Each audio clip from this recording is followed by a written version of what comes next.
Under section 200 இதுக்கான case laws கொஞ்சம் குறிச்சிங்க சார். எக்ஸாமினேஷன் ஆஃப் கம்ப்ளைண்ட் 200ல பிரைவேட் கம்ப்ளைண்ட்னு சொல்லுவாங்க. இது வந்து அதர் தென் போலீஸ் கேஸ் அப்படின்னு சொல்லுவாங்க. Nirmal Jit Singh Hoon versus state of West Bengal. Nirmal Jit Singh Hoon versus state of West Bengal 1973 volume 3 page number 753. 200க்கான judgment. Nature scope and object of under section 200 CrPC அதற்கான judgment. Nirmal Jit Singh Hoon HOON Nirmal Jit Singh Hoon versus state of West Bengal 1973 volume 3 SCC page number 753. அடுத்த case laws cognizance of offence. அதற்கான case laws DL Reddy versus Narayana Reddy. அவருடைய initial வந்து DL Reddy versus Narayana Reddy 1976 volume 3 SCC page number 252. DL Reddy versus Narayana Reddy 1976 volume 3 SCC page number 252. Second complaint இருக்கு. Maintainability or otherwise under different scenarios.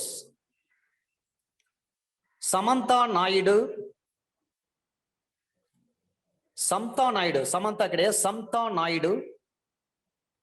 versus state of MP Madhya Pradesh. Samta Naidu versus state of Madhya Pradesh 2020 volume 5 SCC page number 378. Under section 201க்கான case laws Devendra Krishnalal Dahalia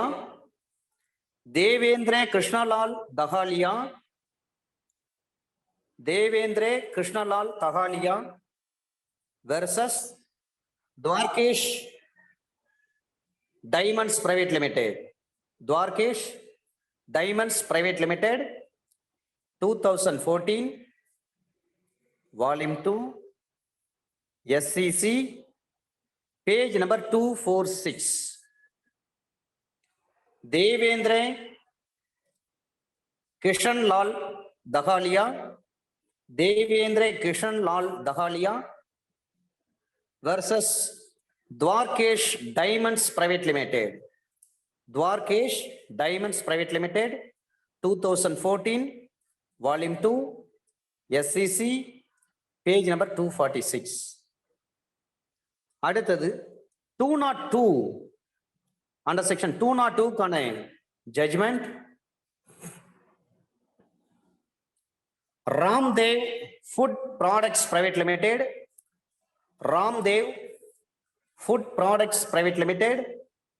versus state of Gujarat.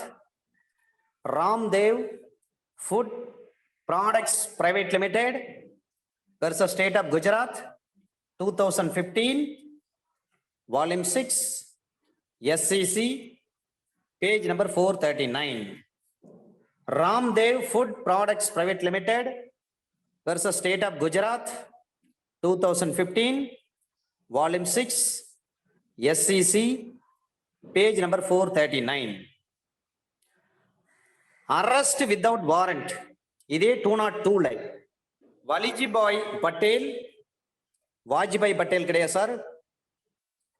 சனக்சந்த் வலிஜிபாய்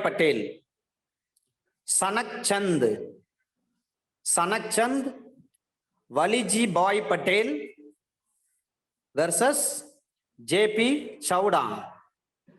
JP Chavda, அவருடைய initial வந்து JP.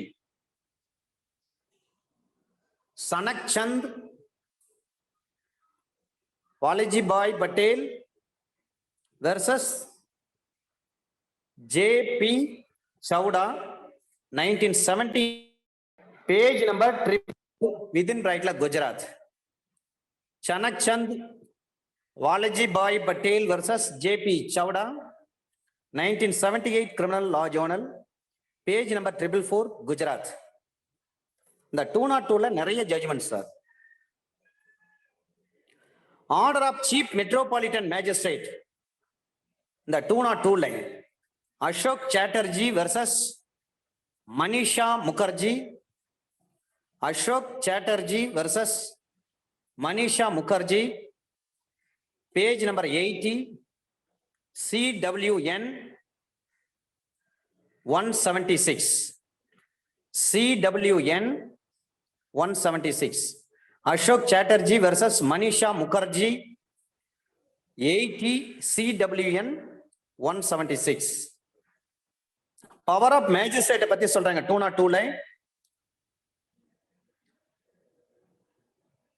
Ram Prabesh, Ram Prabesh, BESH, Ram Prabesh Rai, Ram Prabesh Rai versus Bishun Mandal, Ram Prabesh Rai versus Bishun Mandal 1981 criminal law journal, page number 139 within பிராக்கெட்ல பாட்னா.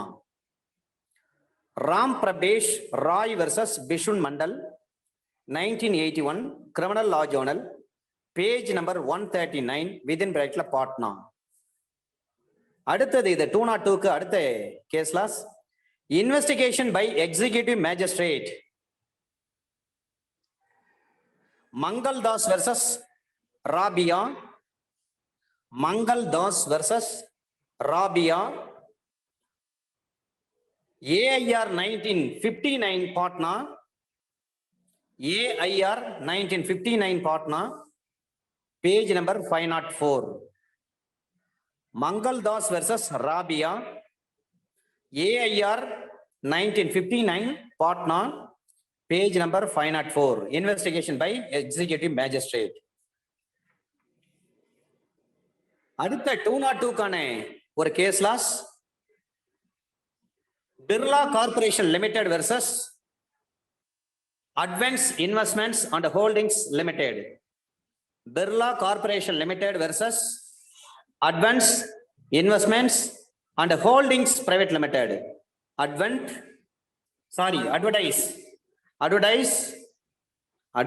கிடையாது, advance தான் இது. ADVNTZ, ரொம்ப பொடி எழுத்தா இருக்கு. Advance investments and holdings limited, Birla corporation limited versus advance investments and holding limited 2019 volume 16 SEC, page number 610. Birla Corporation Limited versus Advance Investments and Holding Limited 2019 volume 16 SEC, page number 610. Chapter number 22. Chapter number 22 under section 266. இதை define பண்றாங்க sir. Chapter number 22 under section 266. இந்த 266ல சொல்றாங்க, define பண்றாங்க எப்படி 366 அரசியலமைப்பு சட்டம் under article 366ல வந்து define பண்ணிருக்காங்களோ அதை போலவே சிஆர்பிசில நாம் ஏற்கனவே டிஃபைனிங் செக்ஷன் பார்த்திருக்கிறோம். ஆனா சாப்டர் நம்பர் 22ல இதே சிஆர்பிசில டிஃபைனிங் செக்ஷன் அண்டர் செக்ஷன் 2, இதே சிஆர்பிசில சாப்டர் நம்பர் 22 அதுலயும் டிஃபைன் சொல்றாங்க. Attendance of persons confined or detained in persons. இது எக்ஸாம் பாயிண்ட் ஆஃப் வியூல பார்த்தீங்கன்னா இதுல கண்டிப்பா கொஸ்டின் கேட்க மாட்டாங்க. இருந்தாலும் நம்ம ஒரு கிளான்ஸ் பார்த்துடலாம். சிறைச்சாலையில் சிறை வைக்கப்பட்டிருக்கக்கூடிய நபர்களை அல்லது தடுப்பு காவலில் சிறை வைக்கப்பட்டிருக்கக்கூடிய நபர்களை ஒப்படைத்தல் சம்பந்தமாக அட்டெண்டன்ஸ் கொடுக்கணும். அட்டெண்டன்ஸ் இல்லைன்னா இல்லீகல் கஸ்டடி ஆயிடும். உயிரோடு இருக்கிறாங்களா இல்லையான்னு தெரியாம போயிடும். சமீபத்தில் சென்னை உயர்நீதிமன்ற நீதியரசர் மாண்புமிகு ஐயா ஆனந்த் ஜி வெங்கடேஷ் அவங்க ஒரு தீர்ப்பு கொடுத்தாங்க. பிடி வாரண்ட்டுக்குன்னா அக்யூஸ்ட் வந்து ப்ரொடியூஸ் பண்ணியே ஆகணும்னு சொல்லிட்டு. எனவே detained includes detained under any law providing for preventive detention. detention order போடுறாங்கன்னு சொன்னா கூண்டாஸ் ஆக்ட்ல அண்டர் செக்ஷன் 3ல தான் வந்து detention order பாஸ் பண்ணுவாங்க. கள்ளச்சாராயமாக இருக்கலாம், வனப்பொருளை கடத்துதலாக இருக்கலாம், NDPS இருக்கலாம், மருந்து கலப்படமாக இருக்கலாம், குடிசைகளை அபகரித்ததலாக இருக்கலாம், கள்ளச்சாராய வழக்குகளாக இருக்கலாம், அல்லது லா அண்ட் ஆர்டருக்கு தொடர்ந்து பிரச்சனை ஏற்படுத்தக்கூடிய ஒரு ரவுடிசமா இருக்கலாம். கூண்டாஸ் போடுறாங்க. டீட்டெயிலா நம்முடைய சீனியர் சார் நடத்துறாங்க. ரொம்ப அற்புதமான ஒரு கிளாஸ். அததான் இங்க வந்து டிஃபைன் பண்றாங்க. டிஃபைன் பண்ணுகின்ற பொழுது detained includes detained under any law providing for preventing detention. இந்த சாப்டர் 22ல காவலில் வைக்கப்பட்ட என்பது காவலில் வைக்கப்பட்டது என்பதை பொறுத்து தடுப்பு காவலுக்கு வகை செய்கிற சட்டம் ஏதேனும் ஒன்றின்படி காவலில் வைக்கப்பட்ட நபர் காவலில் வைக்கப்பட்டது என்று அர்த்தம். எதற்காக அதர் ஆக்ட சொல்றாங்க? அதர் ஆக்ட்ல வந்து கூண்டாஸ்ல வந்து வைக்க முடியுமா? கண்டிப்பாக வைக்க முடியும். கூண்டாஸ் ஆக்ட் தனியாக இருக்கிறது. சரி, ஒரு நபர் ரவுடிசம் தொடர்ந்து பண்றார், அவரால் லா அண்ட் ஆர்டர் பிரச்சனை தொடர்ந்து ஏற்படுகிறது, அவரை குண்டா தடுப்பு சட்டத்துல கைது செய்ய முடியுமா? கண்டிப்பாக கைது செய்யலாம். முதல்ல டிடென்ஷன் சொல்றாங்க. இந்த டிடென்ஷனை பற்றி ஃபேமஸான வழக்கு AK கோபாலன் வழக்கு. டிடென்ஷன் ஆர்டர் பாஸ் பண்றாங்கன்னா அரசியலமைப்பு சட்டத்துல ஷெட்யூல் 10 வெரி இம்பார்ட்டன்ட். அடுத்த டிஃபைனிங் செக்ஷன் சொல்றாங்க. Under section 266 clause B prison. The prison includes சிறைச்சாலை என்பது சிறை, அதாவது கிளை சிறை, சப்ஜெக்ட், இதையெல்லாம் மாநில அரசு அல்லது ஸ்பெஷல் ஆக்ட் மூலமாக அறிவிக்கப்பட்ட இருக்கக்கூடிய எந்த இடத்தையும் அதை குறிக்கும்.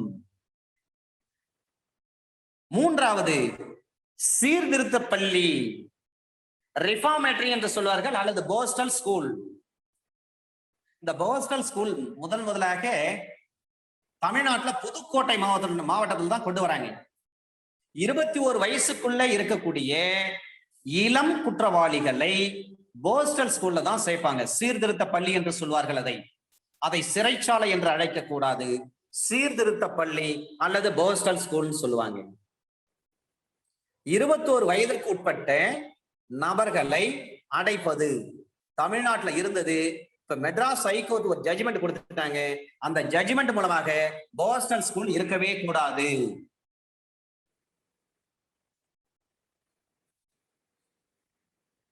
மூன்று விஷயங்களை 266ல டிஸ்கஸ் பண்ணிருக்காங்க சார், டிஃபைன் பண்ணிருக்காங்க.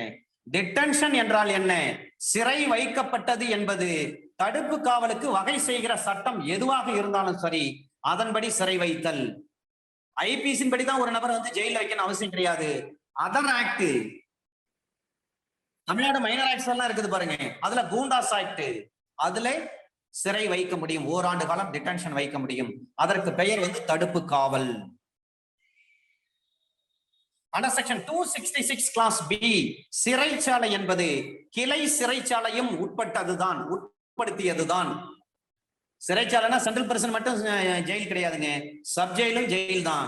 அது மட்டுமல்ல, மாநில அரசாங்கம் எந்த இடத்தை குறிப்பிட்டு ஒரு ஸ்பெஷல் ஆர்டர் பாஸ் பண்ணி இதுவெல்லாம் சிறைச்சாலைன்னு சொல்றாங்களோ அந்த இடமெல்லாம் சிறைச்சாலை. மூன்றாவதாக, சீர்திருத்த பள்ளி என்பது அல்லது இளம் குற்றவாளிகளை சீர்திருத்த வேண்டும் என்ற நோக்கத்திற்காக இந்த போஸ்டல் ஸ்கூல் கொண்டு வந்தாங்க. நிறைய சப்ஜெயில் எல்லாம் பெயிண்ட் அடிச்சுட்டு சப்ஜெயில் என்ற வார்த்தையை எடுத்துவிட்டு சிறைச்சாலை என்ற வார்த்தையை எடுத்துவிட்டு சீர்திருத்த பள்ளி என்று போட்டார்கள், போஸ்டல் ஸ்கூல் என்று போட்டார்கள். இங்க டிஃபைனிங் செக்ஷன்ல போஸ்டல் ஸ்கூல் என்ற வார்த்தை இருக்காது, போஸ்டல் இன்ஸ்டிடியூஷன் என்றுதான் இருக்கும். இப்ப தமிழ்நாட்டுல போஸ்டல் ஸ்கூல் கிடையாது, சமீபத்தில் தான் அதை எடுத்தாங்க.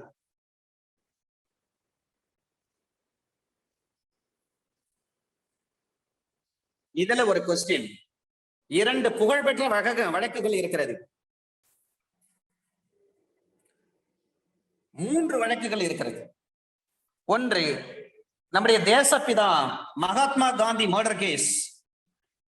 இன்னொன்று, நம்முடைய இந்தியாவுடைய இரும்பு மங்கை முன்னாள் பாரத பிரதமர் இந்திரா காந்தி அம்மாவுடைய மர்டர் கேஸ். மூன்றாவது, மும்பை தாஜ் ஹோட்டல், தாஜ் கவர்மெண்டல் ஹோட்டலுடைய பாம் பிளாஸ்ட், டெரரிஸ்ட் அட்டாக். இந்த 3 வழக்குகளிலும் சிறைச்சாலையாக செயல்பட்ட இடம்.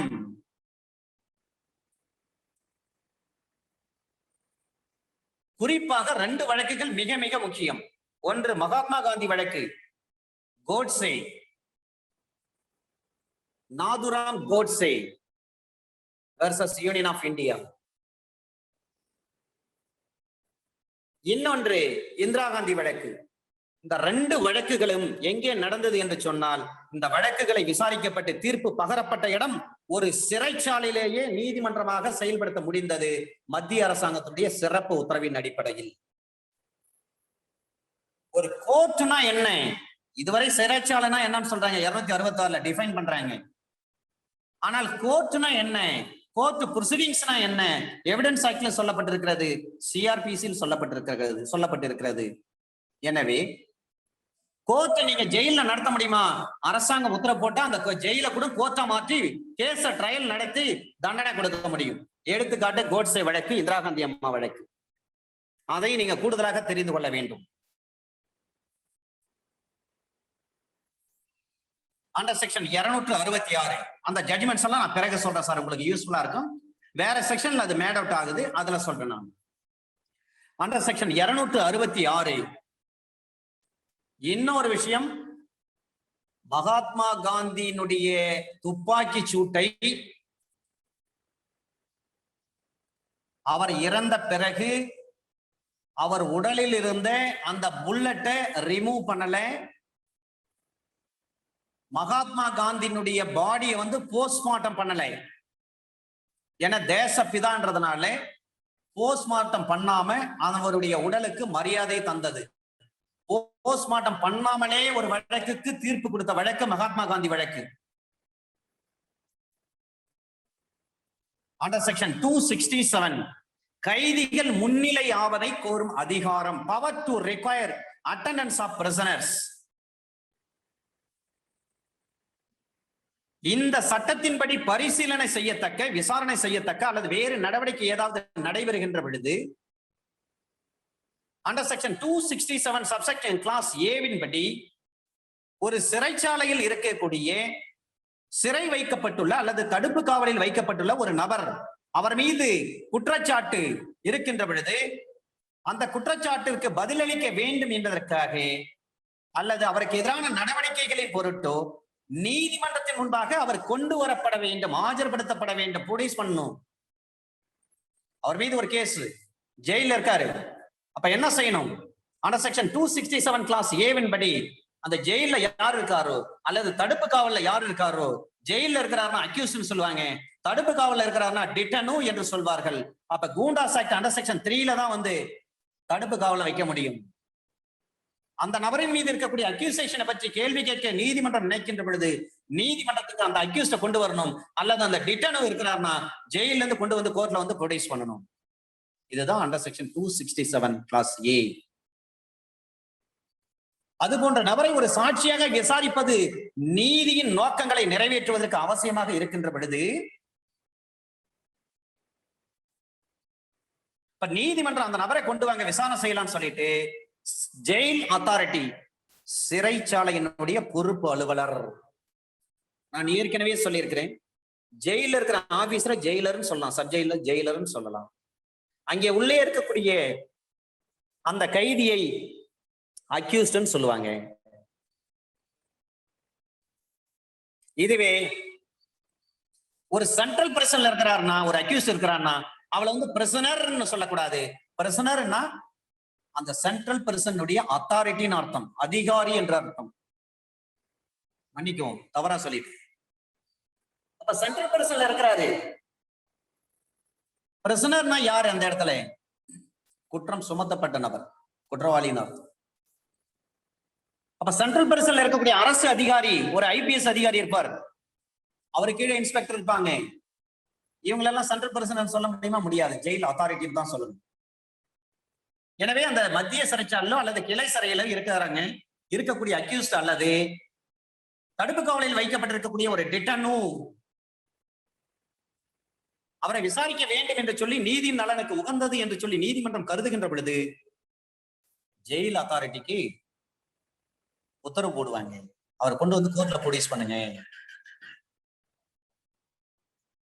அண்டர் செக்ஷன் 267 சப்செக்ஷன் 2ல சொல்றாங்க, சப்செக்ஷன் 1ல என்னென்ன சொல்லப்பட்டிருக்கிறதோ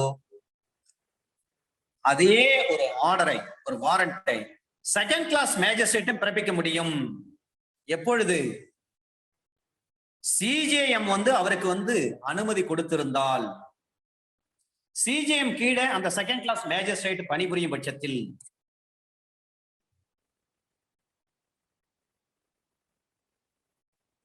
ஜெயில் அத்தாரிட்டி யாரோ அவங்களுக்கு என்ன பண்ணலாம்? ஆர்டர் போடலாம். தமிழ்நாடை பொறுத்தவரை இன்றைக்கு செகண்ட் கிளாஸ் மேஜிஸ்ட்ரேட் கிடையாது.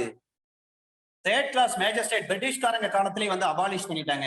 செகண்ட் கிளாஸ் மேஜிஸ்ட்ரேட் கிடையாது. தமிழ்நாடை பொறுத்தவரை ஜுடிஷியல் மேஜிஸ்ட்ரேட், அவ்வளவுதான். அண்டர் செக்ஷன் 267 சப்செக்ஷன் 3ல சொல்றாங்க, சப்செக்ஷன் 2ல என்னென்ன விஷயங்கள் சொல்லப்பட்டிருக்கிறதோ, சப்செக்ஷன் 2ல என்ன சொல்றாங்க? செகண்ட் கிளாஸ் மேஜிஸ்ட்ரேட் வந்து சிஜிஎம் கண்ட்ரோல்ல இருந்தாருன்னா சிஜிஎம் ஒரு சிஜிஎம் அனுமதியோட செகண்ட் கிளாஸ் மேஜிஸ்ட்ரேட் என்ன பண்ணலாம்? ஜெயில் அத்தாரிட்டிக்கு ஒரு வாரண்டை இஷ்யூ பண்ணி அங்க இருக்கக்கூடிய அக்யூஸ்ட கொண்டு வந்து கோர்ட்ல ப்ரொடியூஸ் பண்ணுங்கன்னு சொல்றாங்க. அந்த விஷயத்தை அதுக்கு என்டாஸ்மெண்ட் பண்றாங்க இல்லைங்களா? மேலொப்பம் இடுதல். ஒரு மேலொப்பம் இட்டு ஒரு கடிதம் இருக்கிறது, அதற்கு என்டாஸ் பண்றாங்க, மேலொப்பம் இடுறாங்கன்னு சொன்னா அது பணிந்து அனுப்பப்பட வேண்டும். அதை தாக்கல் செய்யறாங்கன்னு சொன்னா அதுக்கான ஒரு வாரண்ட், ஒரு ஆர்டர். அது எப்படி இருக்கும் என்று சொன்னால், மேஜிஸ்ட்ரேட்டினுடைய கருத்தின்படிதான் அந்த வாரண்டை இஷ்யூ பண்ண முடியும். அதாவது அந்த ஆர்டரை வந்து பிறப்பிக்க முடியும். அதுல விளக்கங்கள்லாம் இருக்கணும். இந்த கிரைம் நம்பர், இந்த அஃபென்ஸ், இதுக்காக அவர் வந்து ப்ரொடியூஸ் பண்ணுங்க அப்படின்னு சொல்லி விளக்கமான ஒரு உரை இருக்க வேண்டும். அந்த என்டாஸ்மெண்டோட எதுக்காக அவர் ப்ரொடியூஸ் பண்ண சொல்றாங்க அதுக்கான ஒரு எக்ஸ்பிளனேஷன் லெட்டரே இருக்கும்.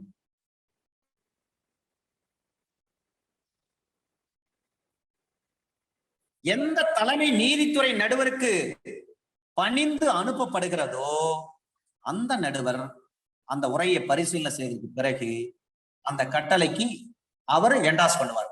ஒரு ஜேஎம் அனுப்புறாங்க சிஜேஎம்க்கு, இந்த அக்யூஸ்ட் வந்து அவசியமா இருக்க ப்ரொடியூஸ் பண்ணுன்னு சொல்லிட்டு, அதை சிஜிஎம் படிச்சு பாக்குறாரு, ரைட், இது சாட்டிஸ்ஃபை ஆகுறாரு, அப்ப என்ன பண்ணுவார்? என்டாஸ்மெண்ட் போடுவார்.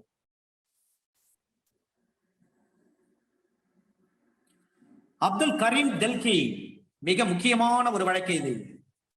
அப்துல் கரீம் டெல்கி வழக்கு versus state 2007 volume 2 MLJ criminal page number 1536. இந்த அப்துல் கரீம் டெல்கி, இந்த டெல்கி வழக்கு எதுக்காகன்னா, இந்தியாவில் நடந்த மிகப்பெரிய ஊழல் தெஹல்கா.com ஊழல். இந்த தெஹல்கா.com ஊழல்ல அப்துல் கரீம் டெல்கி என்ன பண்றாங்க? கைது பண்றாங்க. இவர்கிட்ட தான் நிறைய டெஸ்ட் பண்றாங்க. Polygraph test, BEAP test, brain mapping test. இந்த டெஸ்ட் எல்லாம் பண்ண முடியுமா, பண்ண கூடாதா? இதுதான் கேள்வி. இந்த Abdul Kareem Telgi versus state 2007 volume 2 MLJ criminal page number 1536 ரொம்ப இன்ட்ரெஸ்டிங்கான வழக்கு இந்த வழக்கு.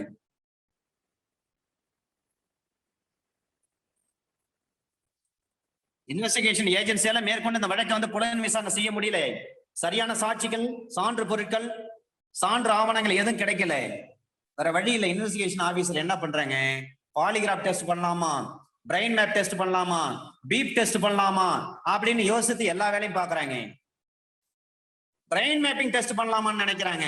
இது எல்லாம் செய்யலாம். ஆனா அதுல இருந்து கிடைக்கக்கூடியதை வச்சு நீங்க வந்து கோர்ட்ல எவிடன்ஸா மார்க் பண்ண முடியாது. ஆனால் இன்வெஸ்டிகேஷனை மேற்கொண்டு எடுத்து செல்வதற்கு வேணா பயன்படுத்திக் கொள்ளலாமே தவிர அதையெல்லாம் எவிடன்ஸே கிடையாதுன்னு சொல்லிட்டாங்க. ஒருத்தருடைய மூளையில இருக்கக்கூடிய ரகசிய செய்தி அவருடைய அனுமதி இல்லாமல் நீங்க எடுக்கிறீங்கன்னு சொன்னா which amounts to crime, which amounts to theft அப்படின்னு சொல்லிட்டாங்க இந்த வழக்குல. Abdul Kareem Telgi versus state 2007 volume 2 MLJ criminal page number 1536. ரொம்ப இன்ட்ரெஸ்டிங்கான வழக்கு இந்த வழக்கு. Dehalka.com ஊழல், மிகப்பெரிய ஊழல். ஒரு கைதியை எப்பொழுது ஒப்படைக்க வேண்டும் என்பதற்கும் இந்த அப்துல் கரீம் டெல்கி வழக்கு தான் ஃபேமஸான வழக்கு. Under section 268 power of state government to exclude certain persons from operation of section 267. ஒரு சிலருக்கு வந்து 267 வந்து ஜெயில இருக்கிறாங்கன்னா அவங்களை கொண்டு வந்து கோர்ட்ல ஒப்படைங்க, அவங்க கிட்ட கேள்வி கேட்கணும்னு சொல்றாங்க. ஆனா ஒரு சிலருக்கு ஜெயில இருந்து கோர்ட்டுக்கு வர வேண்டிய அவசியம் கிடையாதுன்னு சொல்லிட்டு ஒரு சிலருக்கு எக்ஸம்ஷன் கொடுக்கிறது தான் அண்டர் செக்ஷன் 267 CRPC. இது யார் யாருக்கு பொருந்தாமல் இருக்கும்? இதை செய்வதற்கு மாநில அரசுக்கு என்ன அதிகாரம் இருக்கிறது? Power of state government to exclude certain persons from operation of section 267 CRPC. முதல்ல ஒரு மாநில அரசு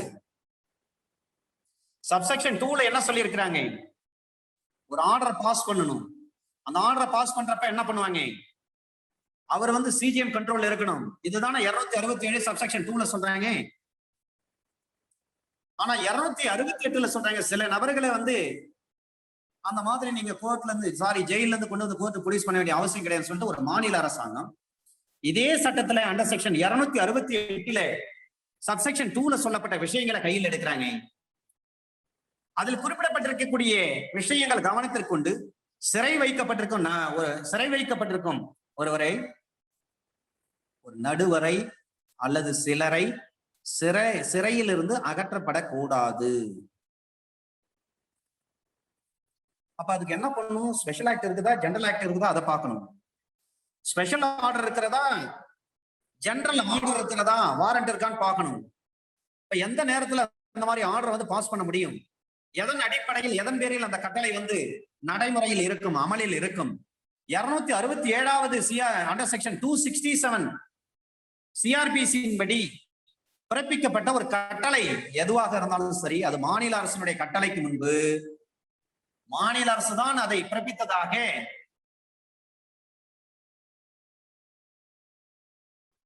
சம்பந்தமாக அந்த வகையினரை பொறுத்து செயல்படுத்தப்பட்டு வர வேண்டும். ஐ மீன் ஜெயில இருக்கிறார்,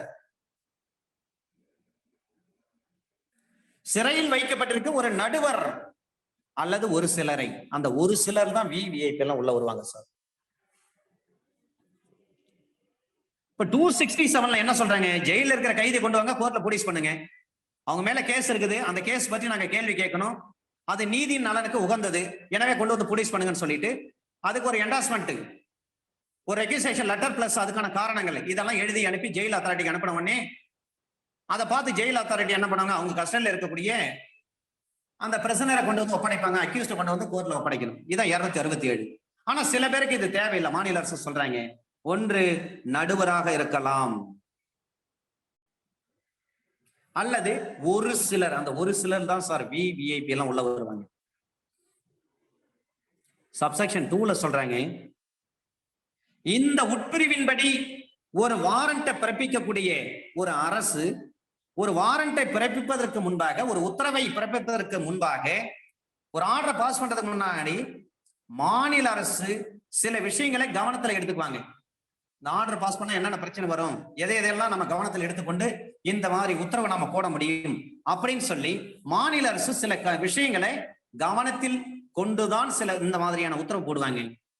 எந்த குற்றத்திற்காக அல்லது எந்த ஆதாரங்களின் பேரில் அந்த நபரை, சிறையில் இருக்கக்கூடிய நபரை அல்லது அந்த சிறையில் இருக்கக்கூடிய ஒன்றுக்கு மேற்பட்ட நபர்கள் இருப்பாங்க, அவர்களை சிறையில் வைக்க, தடுப்பு காவலில் வைக்க அல்லது கட்டளையிடப்படுகின்றதோ அந்த குற்றத்தின் தன்மை அல்லது அதனுடைய ஆதாரங்கள். டிடென்ஷன்ல இருக்கிறாரு, டிடென்ஷன்ல எந்த காரணத்துக்காக அவர் வந்து தடுப்பு காவல் சட்டத்துல கைது பண்ணிருக்காங்க, எதன் அடிப்படையில் வந்து ஒரு ஆர்டர் வந்து டிஸ்ட்ரிக்ட் கலெக்டர் பாஸ் பண்ணியிருக்கிறாரு, அந்த குற்றத்தினுடைய தன்மை என்ன, அதற்கு எந்தெந்த ஆதாரங்கள், எந்த ஆதாரங்களை அடிப்படையாக கொண்டு டிடென்ஷன் ஆர்டர் வந்து கலெக்டர் வந்து பாஸ் பண்றாரு அண்டர் செக்ஷன் 3 ஆஃப் கூண்டாஸ் ஆக்ட்ல. இதை எல்லாத்தையும் வந்து மாநில அரசு வந்து பரிசீலனை பண்ணுவாங்க. Under section 268 clause subsection 2 clause B, அது போன்ற சிறையில் இருக்கக்கூடிய அந்த நபர்கள் அல்லது அதை போன்ற இருக்கக்கூடிய பல நபர்கள் சிறைச்சாலையில இருந்து அவங்களை வெளியேற்றுன்னு சொல்லி அனுமதி கொடுத்துட்டாங்க.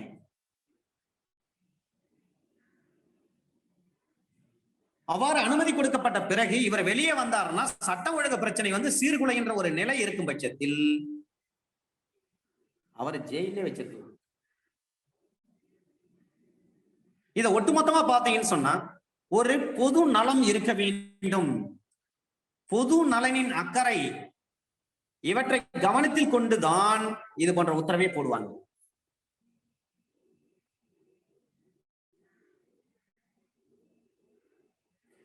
The nature of the offense for which or the grounds on which the person or class of persons has been ordered to be confined or detained in prison, the likelihood of the disturbance of the public order if the person or classes of persons is allowed to be removed from the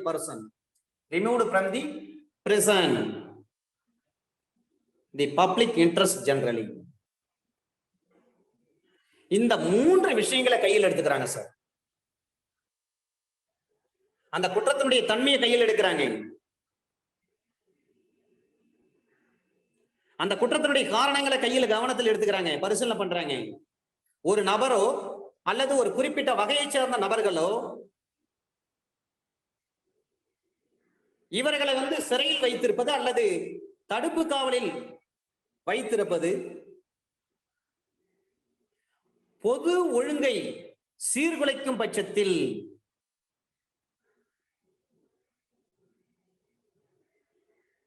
அப்ப ஜெயில இருக்கிறாங்கன்னு சொன்னா சிறைச்சாலையில இருந்து அவங்களை என்ன பண்ணலாம், அப்புறப்படுத்தலாம். பொது ஒழுங்கு பிரச்சனையா இருக்குதா, ரைட்டு. அப்ப இவர்களை வெளியில் விட்டால் ஏதேனும் பிரச்சனை ஏற்படுவதற்கு வாய்ப்பு இருக்கிறதா, அதையும் பார்க்கணும். பப்ளிக் இன்ட்ரெஸ்ட் அதுதான் மிக முக்கியம். 268 சொல்றாங்க, 267 சில பிரிவு நபர்களுக்கு பொருந்தாமல் இருக்க செய்வதற்கு மாநில அரசுக்கான அதிகாரம். ஜெயில வச்சே சில பேர் கேஸ் நடத்துவாங்க, அந்த மாதிரி விஷயங்கள்லாம் உண்டு. அண்டர் செக்ஷன் 269 சிறைச்சாலை பொறுப்பு அலுவலர் சில எதிர்பாராத நிகழ்ச்சிகளின் போது ஒரு ஆர்டரை வந்து நிறைவேற்றாம வச்சிருப்பாங்க. Officer in charge of prison to abstain from carrying out order in certain contingencies. contingent contract நீங்க படிச்சிருப்பீங்க 31ல இருந்து. wagering contract under section 30, 31ல இருந்து contingent contract. இப்ப 267 என்ன சொல்லப்பட்டிருக்கிறது, ஒரு ஆர்டர் பாஸ் பண்றாங்கன்னு சொன்னா, இப்ப ஜெயில இருக்கக்கூடிய ஒரு நபர் வந்து நோய் அல்லது தளர்ச்சி காரணமாக சிறைச்சாலையிலிருந்து அவரை அகற்ற முடியாத ஒரு சூழ்நிலை, வெளியே விட முடியாத சூழ்நிலை. சார் நம்ம குரூப்ல இருக்கவங்க யாராவது சென்ட்ரல் பிரிசன் யாராவது போய் பார்த்திருக்கீங்களா சார்? எப்பொழுதாவது உள்ள போயிட்டு கைதிகள் கிட்ட பார்க்கலாம், கைதிகளுக்கு இலவசமா நாம வந்து லீகல் அட்வைஸ் கொடுக்கலாம், எல்லா செல்லையும் பார்க்கலாம். குறிப்பா ஒவ்வொரு செல்லையும் குரங்கு செல்லுன்னு ஒண்ணு சொல்லுவாங்க. ஜெயில இருந்த அக்யூஸ்ட் அவங்க கிட்ட யார்கிட்ட பேசுனீங்கன்னா, சென்ட்ரல் ஜெயில இருந்து உங்களுக்கு தெரியும் அது என்ன குரங்கு செல்லு அப்படின்னு சொல்லுவாங்க. அந்த மாதிரி இடத்தெல்லாம் நீங்க யாராவது பார்த்திருக்கீங்களா சார்? நம்ம குரூப்ல உள்ளவங்க.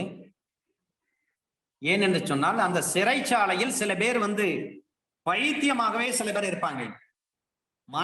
மனநலம் பாதிக்கப்பட்டவங்க பல பேர் இருப்பாங்க. ஜெயில இருந்தே வந்து மனநலம் பாதிக்கப்பட்டவங்க எல்லாம் இருப்பாங்க. அவங்கள எல்லாம் கொண்டு போயிட்டு குரங்கு செல்ல போடு அப்படின்னு சொல்லுவாங்க. அது உள்ள போட்டா அவ்வளவுதான். அந்த ரூமுக்குள்ளேயே அவங்களுக்கே வந்து பைத்தியம் ஆயிடுவாங்க. அங்கேயே அவங்க 1 பாத் 2 பாத் எல்லாம் போயிடுவாங்க. அதெல்லாம் யாரு வந்து சரியா அதெல்லாம் கிளீன் பண்ணவே மாட்டாங்க.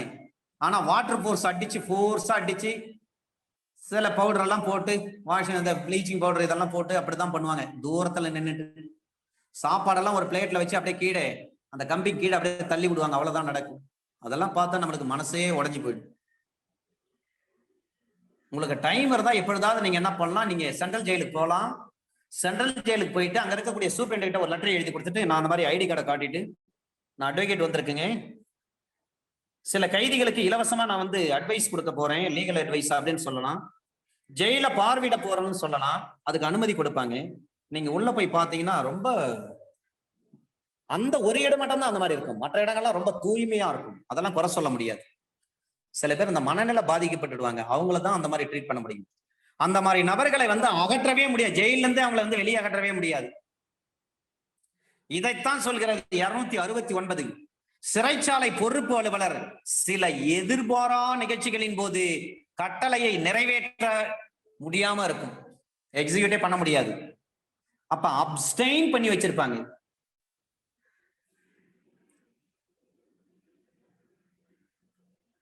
இரண்டாவது அண்டர் செக்ஷன் 269 சப்செக்ஷன் 1 கிளாஸ் ஏல சொல்றாங்க, நோய் அல்லது தளர்ச்சி காரணமாக சிறைச்சாலையிலிருந்து அந்த குற்றம் சுமத்தப்பட்ட நபரை அகற்றவே முடியாதவராக இருக்கும் பொழுது கோர்ட்டு மாநில அரசு எந்த உத்தரவு போட்டாலும் எப்படி செயல்படுத்த முடியாது.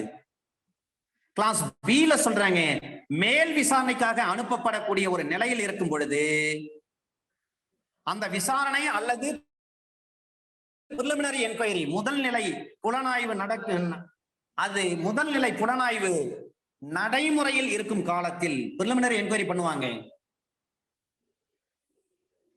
அப்ப பிரிலிமினரி இன்வெஸ்டிகேஷன் செய்கின்ற பொழுது ஜெயில இருக்காரு பாருங்க, அந்த நபரை வந்து வெளியேற்ற முடியாத ஒரு சூழ்நிலை இருக்கும். கிளாஸ் சில சொல்றாங்க, எந்த ஒரு ஆர்டர் போட்டாலும் சரி, அந்த ஆர்டர் படி அந்த சிறையில் வைக்கப்பட்டிருக்கக்கூடிய அல்லது தடுப்பு காவலில் வைக்கப்பட்டிருக்கக்கூடிய அந்த நபரை சிறைச்சாலைக்கு மீண்டும் அவரை கூப்பிட்டுட்டு வரணும். அவர் எவ்வளவு நாள் ஜெயில இருக்குன்னு சொல்றாங்களோ அந்த காலம் முடிவடைவதற்கு முன்பே கெடு முடிவடையும் காலம் அளவிற்கு பாதுகாவலில் இருக்கின்ற பொழுது சிறைச்சாலைக்கு மீண்டும் அவரை கூப்பிட்டு வருவதற்கு தேவைப்படும் காலம் முடிவடைவதற்கு முன்பே கெடு முடிவடையும் காலம் அளவிற்கு அவரை பாதுகாவல வச்சிருந்தோம். டிடென்ஷன் ஆர்டர் 1 வருஷம் வச்சிருக்க வேண்டியிருக்கும். சில பேர் என்ன பண்ணாங்க, வீட்டு சிறையில வச்சிருப்பாங்க. தடுப்பு காவல் சட்டம் ஃபர்ரூக் அப்துல்லா காஷ்மீர்ல தான் தடுப்பு காவல் சட்டம் அதிகமா நிறைவேற்று. அப்ப தடுப்பு காவல் சட்டத்துல ஒரு நபரை வந்து வச்சிருக்கிறாங்கன்னு சொன்னா அதன் அடிப்படையில அந்த நபரை ஏதாவது ஒரு வீட்டிலே அல்லது அவர் எங்கே தங்கி இருக்கிறாரோ அந்த இடத்திலே வந்து அவர் தடுப்பு காவல வச்சிருக்க முடியும். சில நேரங்கள்ல ஒரு 6 மாசம் வீட்டுல வச்சிருக்காங்க, அதன் பிறகு சொல்றாங்க இவரை கொண்டு போய் ஜெயில வச்சிருங்க அப்படின்னு சொல்றாங்க. அப்ப ஜெயில கூட்டு வந்து ஆகணும். ஜெயில கூட்டு வரதுக்கு டைம் முடிஞ்சாலும் ஒன்றும் பிரச்சனையே கிடையாது. ஆனா அவருக்கான பீரியட் என்ன, தடுப்பு காவல் என்பது 1 வருஷம். அப்ப ரிமைனிங் 6 months வரலையும் அவர் என்ன பண்ணணும், he has to be put into the jail. அவரை ஜெயில தான் வச்சிருக்க முடியும்.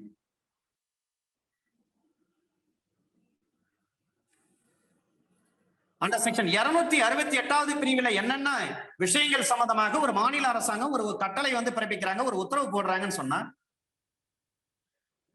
அதன்படி செயல்படுகின்ற பொழுது அந்த சிறை பொறுப்பு அலுவலர், சிறைச்சாலையுடைய பொறுப்பு அலுவலர் யாரு, who is the in charge of the jail. அப்ப இந்த ஜெயில் அத்தாரிட்டி கோர்ட் எந்தெந்த ஆர்டரை பாஸ் பண்றாங்களோ அதன் அடிப்படையில் கோர்ட் ஆர்டரை வந்து நிறைவேற்றணும்.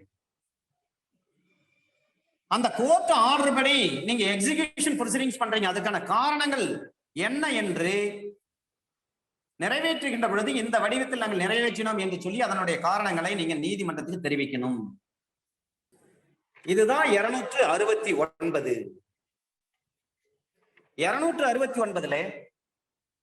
269ல 4 விஷயங்களை சொல்றாங்க சார். ஒன்று, ஜெயில இருக்கக்கூடிய அந்த அக்யூஸ்டுக்கு வந்து நோய் வாய் ஏற்பட்டு போச்சு, சிக்காயிட்டாரு, அல்லது உடம்பு தளர்ச்சி ஏற்பட்டு போச்சு, இன்ஃபர்மிட்டி என்று சொல்வார்கள். அப்ப he is unfit to be removed from the prison. அவரை சிறைச்சாலையில இருந்து அகற்ற முடியாத ஒரு சூழ்நிலையாக இருக்கும் பட்சத்தில், அல்லது அவரை மேல் விசாரணைக்கு அனுப்புதல், committal for trial or under remand pending trial or pending a preliminary investigation, இது போன்ற சூழ்நிலை அவரை ஜெயில வச்சிருக்கலாம். நோய் வாய்ப்பட்டு வச்சு ஜெயில வச்சிருக்கலாம், இன்ஃபர்மேட்டிவ் ஆயிட்டார் ஜெயில வச்சிருக்கலாம், அல்லது வந்து ரெஃபர் பண்றாங்க, கமிட்டல் பண்றாங்க, இப்ப ரிமாண்ட் பெண்டிங்ல இருக்குது, பிரிலிமினரி இன்வெஸ்டிகேஷன் நடக்குதுன்னு சொன்னா அப்பவும் ஜெயில வச்சிருக்காங்க. மூன்றாவது, ஒரு ஆர்டர் பாஸ் பண்றாங்க, அந்த ஆர்டர் பாஸ் பண்றாங்கன்னா அதன் அடிப்படையில் சிறையில் இருக்கக்கூடிய அல்லது டிடென்ஷன்ல இருக்கிறார் பாருங்க, தடுப்பு காவல்ல இருக்கிறார் பாருங்க, அந்த நபரை மீண்டும் ஜெயிலுக்கு கொண்டு வரலாம். அந்த ஜெயிலுக்கு கொண்டு வரப்படுவதற்கு தேவையான காலம் முடிவடைவதற்கு முன்பே, அந்த கெடு முடிவடையும் வரை அந்த கால அளவுக்கு அவர் என்ன பண்ணும், பத்திரமா வச்சிருக்கணும். சில பேர் ஹவுஸ் அரெஸ்ட் பண்ணி வச்சிருக்கிறாங்க, 1 வருஷம் வரலையும் இவருக்கு NSA போட்டாங்க, தேசிய பாதுகாப்பு சட்டத்தின்படி NSA போடுறாங்க. இப்ப NSA போட்ட பிறகு ஒரு 6 மாசம் வீட்டு காவல்ல வச்சிருக்காங்க, அல்லது ஒரு 8 மாசம் வச்சிருக்காங்க. மேற்கொண்டு இவரை வந்து வீட்டிலேயே சிறை வச்சா சரிப்பட்டு வர, ஜெயிலுக்கு கொண்டு போகலாம்னு நினைச்சிட்டாங்கன்னா ஜெயிலுக்கு கொண்டு போகலாம். அண்டர் செக்ஷன் 269 கிளாஸ் D-ல சொல்றாங்க, 268வது பிரிவின் படி 268 எதை பத்தி சொல்றாங்க? ஸ்பெஷல் பர்சன், ஒரு மேஜிஸ்ட்ரேட்டை கொண்டு வந்து ஜெயில வச்சிருக்கிறாங்க. By general or special order, direct that any person or class of persons shall not be removed from the prison in which he or they may be confined or detained. மாநில அரசாங்கம் உத்தரவு போட்டாதான் அவங்களுக்கு சில விஷயங்களை சொல்றாங்க, இவர்களெல்லாம் நீங்க வந்து பத்திரப்படுத்திக்கணும்னு சொல்லிட்டு. அதே விஷயத்தான் இங்க 269 கிளாஸ் D-ல சொல்றாங்க. ஒரு மாநில அரசாங்கம் ஒரு உத்தரவு பிறப்பிக்கிறாங்கன்னா அதன் மீது செயல்படுத்துகின்ற பொழுது சிறைத்துறை அலுவலர்கள் நீங்க போட்ட உத்தரவு தான் நாங்க வந்து எக்ஸிக்யூட் பண்றோம், நிறைவேற்றோம் அப்படின்னு சொல்லிட்டு அதுக்கான காரணங்களை என்ன பண்ணணும், கோர்ட்டுக்கு அனுப்பணும்.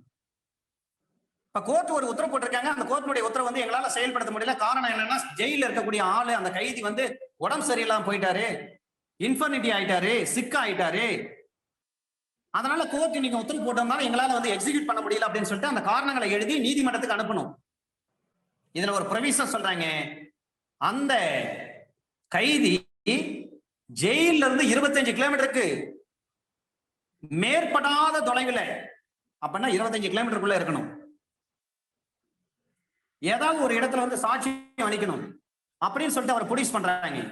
நீங்க வந்து இந்த 25 கிலோமீட்டருக்குள்ள ஒரு இடத்துல வந்து அவர் இந்த அக்யூஸ்ட கூட்டுவாங்க, ஏன்னா எவிடன்ஸ் எடுக்கணும் அப்படின்னு சொல்லிட்டு ஒரு உத்தரவு போடுறாங்கன்னு சொன்னா, அப்ப அந்த ஜெயில் அத்தாரிட்டி என்ன பண்ணுவாங்கன்னா,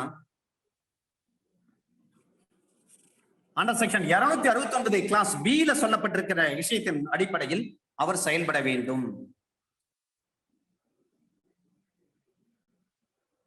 ஏன்னா 25 கிலோமீட்டர் தூரத்துக்குள்ளதான் ஒரு இடத்துக்கு கூட்டுவாங்கன்னு சொல்றாங்க, ஜெயில இருந்து அந்த ஆளை கூட்டுவாங்க, அந்த அக்யூஸ்ட கூட்டுவாங்க, எவிடன்ஸ் எடுக்கணும் அப்படின்னு சொல்றாங்க. கோர்ட் சொல்லிட்டாங்க, வேற வழி கிடையாது. ஜெயில் அத்தாரிட்டி எவ்வளவு எது மாதிரி செயல்பட வேண்டும்? அண்டர் செக்ஷன் 269 கிளாஸ் B அதன்படி செயல்பட வேண்டும். 269 கிளாஸ் B எதை சொல்றாங்க? மேல் விசாரணைக்காக is under committal for trial or under remand pending trial or pending a preliminary investigation. ஒரு மேல் விசாரணைக்காக அனுப்பப்பட்ட நிலையில் இருக்கும் பொழுது அல்லது விசாரணை அல்லது முதல்நிலை புலனாய்வு நடப்பில் இருக்கும் காலத்தில் அவர் காவலில் இருக்கும் பொழுது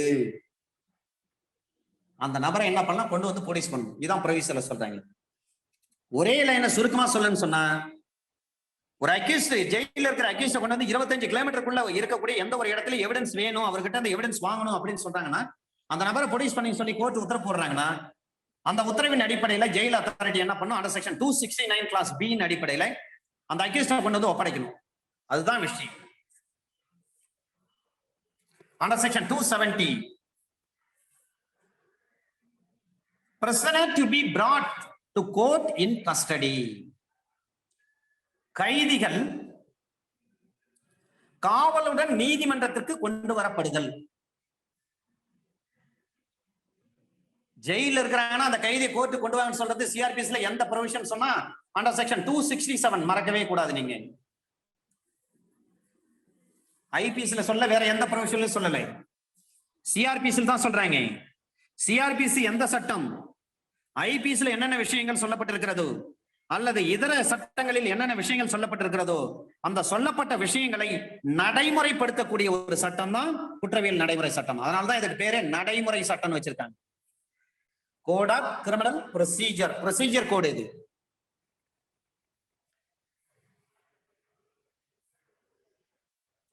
அண்டர் செக்ஷன் 270 தான் சொல்றாங்க. 267 சப்செக்ஷன் 1 படி ஒரு உத்தரவு பிறப்பிக்கப்பட்டிருக்கும் பட்சத்தில் அல்லது அந்த நபரை கொண்டு வந்து போலீஸ் பண்ணு சொல்லி ஒரு கண்டிப்பான தேவையாக இருக்கும் பட்சத்தில், அவசியமாக இருக்கும் பொழுது சப்செக்ஷன் 2 படி ஒரு என்டார்ஸ்மெண்ட் செய்யப்பட்ட மேலொப்பம் இடப்பட்ட ஒரு ஆர்டர் இருக்கிறது. அந்த ஆர்டரை ஒப்படைக்கப்பட்டதின் பேரில் 269வது பிரிவுகளுக்கு இணங்க 267 சப்செக்ஷன் 1ல என்ன சொல்றாங்க, நார்மலா ஜெயில இருக்கிறாருன்னு சொன்னா அவரை கொண்டு வந்து அவர்கிட்ட கேள்வி கேட்கணும்னு சொல்லி கோர்ட் சொல்றாங்கன்னா அவரை கொண்டு வந்து என்ன பண்ணணும், கோர்ட் நடவடிக்கை படுத்து நீதிமன்றத்துக்கு முன்னாடி கொண்டு வந்து ஆஜர்படுத்தணும். 267 கிளாஸ் 1, அதாவது சப்செக்ஷன் 1 கிளாஸ் ஏல அதான் சொல்றாங்க. 269ல என்ன சொல்றாங்க, சில சூழ்நிலைகள்ல வந்து எதிர்பாராத ஒரு நிகழ்ச்சி நடந்து போச்சு. ஜெயில இருந்துட்டு இருக்காரு, திடீர்னு உடம்பு சரியில்லாம போயிட்டாரு, பைத்தியம் ஆயிட்டாரு, திடீர்னு நரம்பு தளர்ச்சி ஏற்பட்டுரும். பெரிய பெரிய குடிகாரன்லாம் வந்து பெரிய தப்பு பண்ணிட்டு ஜெயிலுக்கு வந்துருவாங்க. அவங்களால டெய்லி குடிக்காம அவங்களால உயிர் வாழ முடியாது, கை கால்லாம் நடுங்கும். அந்த நேரத்துல என்ன பண்ணுவாங்க, ஜெயிலுக்கு போய் வைத்தியம் பார்க்கக்கூடிய டாக்டர் என்ன பண்ணுவாங்கன்னா அவங்களுக்கு தேவையான அளவிற்கு ஒரு குறிப்பிட்ட உடம்பு தாங்குற அளவுக்கு மருத்துவருக்கு தெரியும், போதை மாத்திரை கொடுப்பாங்க. இதெல்லாம் நீங்க ஜெயிலுக்கு சென்ட்ரல் ஜெயிலுக்கு போயிட்டு வந்தீங்கன்னா உங்களுக்கு அதை பற்றி தெரியும். ஏன்னா அந்த அவங்களால வந்து சாராயம் குடிக்க முடியவில்லை என்று சொன்னாலோ பீர் பிராந்தி ரம்மு விஸ்கி இதெல்லாம் குடிக்க முடியாமல் இருந்தால் உடம்பு கெட்டு போயிடும். அந்த கண்டிஷன் வந்துருவாங்க, கண்டிஷன் பாடி கண்டிஷன் மாறி போயிடும். அந்த மாதிரி ஆள் ஒரு அந்த நேரத்துல ஒரு ஏதாவது ஒரு கோபத்துல தப்பு பண்ணிருப்பாரு, அவரை கொண்டு வந்து ஜெயில வச்சிருப்பாங்க. இப்ப ஜெயில் அத்தாரிட்டி ஆள் கண்டிஷன் பார்த்தோன்னே தெரிஞ்சிடும். உடனே டாக்டர் சொன்னீங்கன்னா டாக்டர் வந்து பார்ப்பாங்க, கவர்மெண்ட் டாக்டர் பார்த்துட்டு இவர் கண்டிஷன் சரியில்லை, இவருக்கு இந்த டேப்லெட்ஸ் கொடுத்தாதான் இவரால் வந்து உயிர் வாழ முடியும், இல்லைன்னா இங்கே இறந்துருவாரு. ஜெயில இறந்துட்டானா அப்புறம் நீங்க தான் கை கட்டு பதில் சொல்லணும். யாராவது மனித உரிமை கமிஷன் போயிடுவாங்க, ஜெயில அடிச்சே கொண்டுட்டேன்னு சொல்றாங்க, அது உங்களுக்கு தேவையில்லாத என்கொயரி எல்லாம் நீங்க மீட் பண்ண வேண்டியது வரும். எனவே இவருடைய கண்டிஷன் சரியில்லாத பொழுது அவருக்கு தேவையான அளவுக்கு போதை மாத்திரை கொடுப்பாங்க.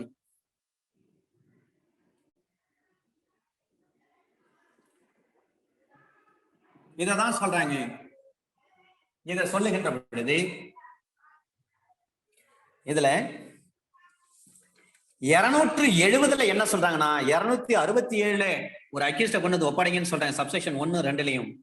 269ல சில சூழ்நிலைகள் ஏற்படும் பட்சத்தில் சில பேரை ஒப்படைக்க முடியாது, சில நேரங்கள்ல ஒப்படைக்கலாம், அதை பற்றி சொல்றாங்க. இதன் அடிப்படையில் அந்த ஜெயில் அத்தாரிட்டி என்ன பண்ணலாம், ஒரு ஆர்டரின் பேரில் யாரை குறிப்பிட்டு நீதிமன்றத்தில் ஒப்படைக்க வேண்டும் என்று சொல்கிறார்களோ, எந்த அக்யூஸ்ட கொண்டு வந்து கோர்ட்ல ஒப்படைக்கன்னு சொல்றாங்களோ அந்த நீதிமன்றத்துக்கு அந்த கட்டளையில் என்னென்ன விஷயங்கள் சொல்லப்பட்டிருக்க, நேரம், தேதி, எத்தனை மணிக்கு எந்த கோர்ட்டு கொண்டு போய் ஒப்படைக்கணும்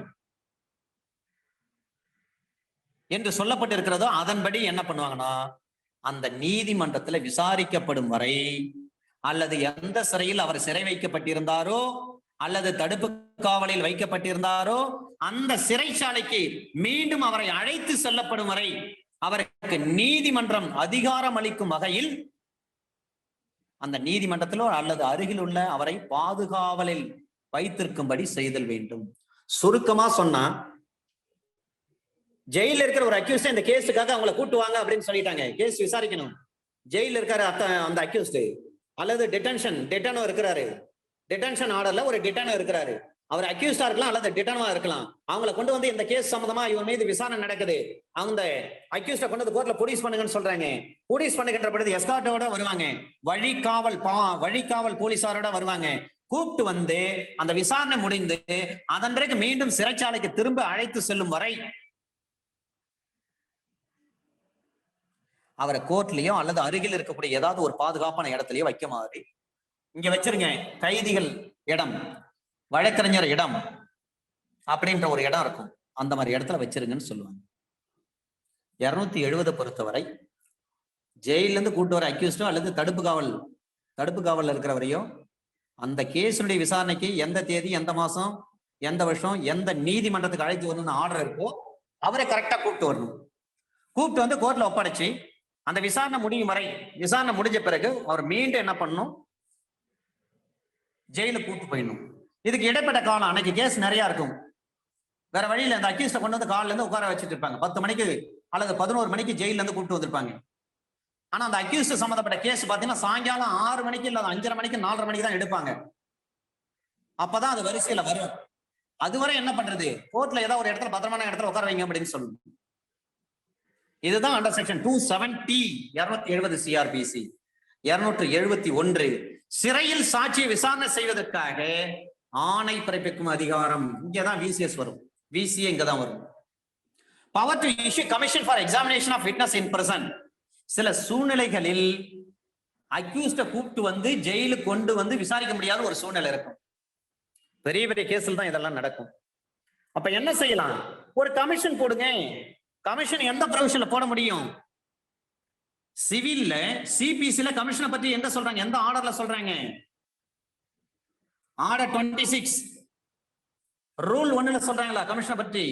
அப்ப சிஆர்பிசில எங்க சொல்றாங்க கமிஷனை பற்றி, அண்டர் செக்ஷன் 284ல சொல்றாங்க. ஒரு கமிஷன் போட்டு ஜெயில இருக்கிறவரை அங்கேயே விசாரிங்க அப்படின்னு சொல்லலாம். முடிஞ்ச ஆடியோ வீடியோ ரெக்கார்ட் பண்ணுங்கன்னு சொல்லலாம்.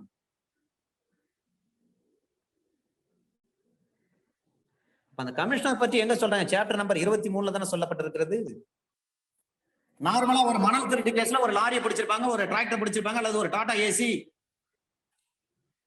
இந்த வண்டியெல்லாம் பிடிச்சி கேஸ் போட்டிருப்பாங்க. நம்ம போயிட்டு பார்க்க போனா மணல் இருக்காது, சில நேரங்களில் எம்சாண்ட் இருக்கலாம், அல்லது சவுடு மண்ணுன்னு சொல்லுவாங்க, ரொம்ப பவுடர் மாதிரி இருக்கும். அது சவுடு மண்ணை வந்து எடுத்துட்டு போலாம், அதுக்கு அனுமதி உண்டு, அதுக்கு தடையே கிடையாது. சில போலீஸ் ஆபீசர் சில கேஸ் நான் அதெல்லாம் அட்டன் பண்ணிருக்கிறேன், வெறும் ஒரு 500 ரூபாய் கொடுக்கறதுக்கு போலீஸ் கிட்ட ஏத்து பேசிட்டாங்க, லாரியை கொண்டு வந்து போலீஸ் ஸ்டேஷன் நிறுத்தி கேஸ போட்டு விட்டாங்க. டிராபிக் போலீஸ் மறிச்சு எதா பேசுறாங்கன்னு சொன்னா அவங்க கிட்ட சரியான பதில சொல்லிட்டு வந்துடணும். போலீஸ பகைச்சிக்கவே கூடாது, எதிர்த்து பேசவே கூடாது. முடிஞ்ச வரையும் ஒரு ரெக்வெஸ்ட் பண்ணி கெஞ்சி கூத்தாடி வந்துடணும். அதான் புத்திசாலி என்ன பொறுத்தவரை.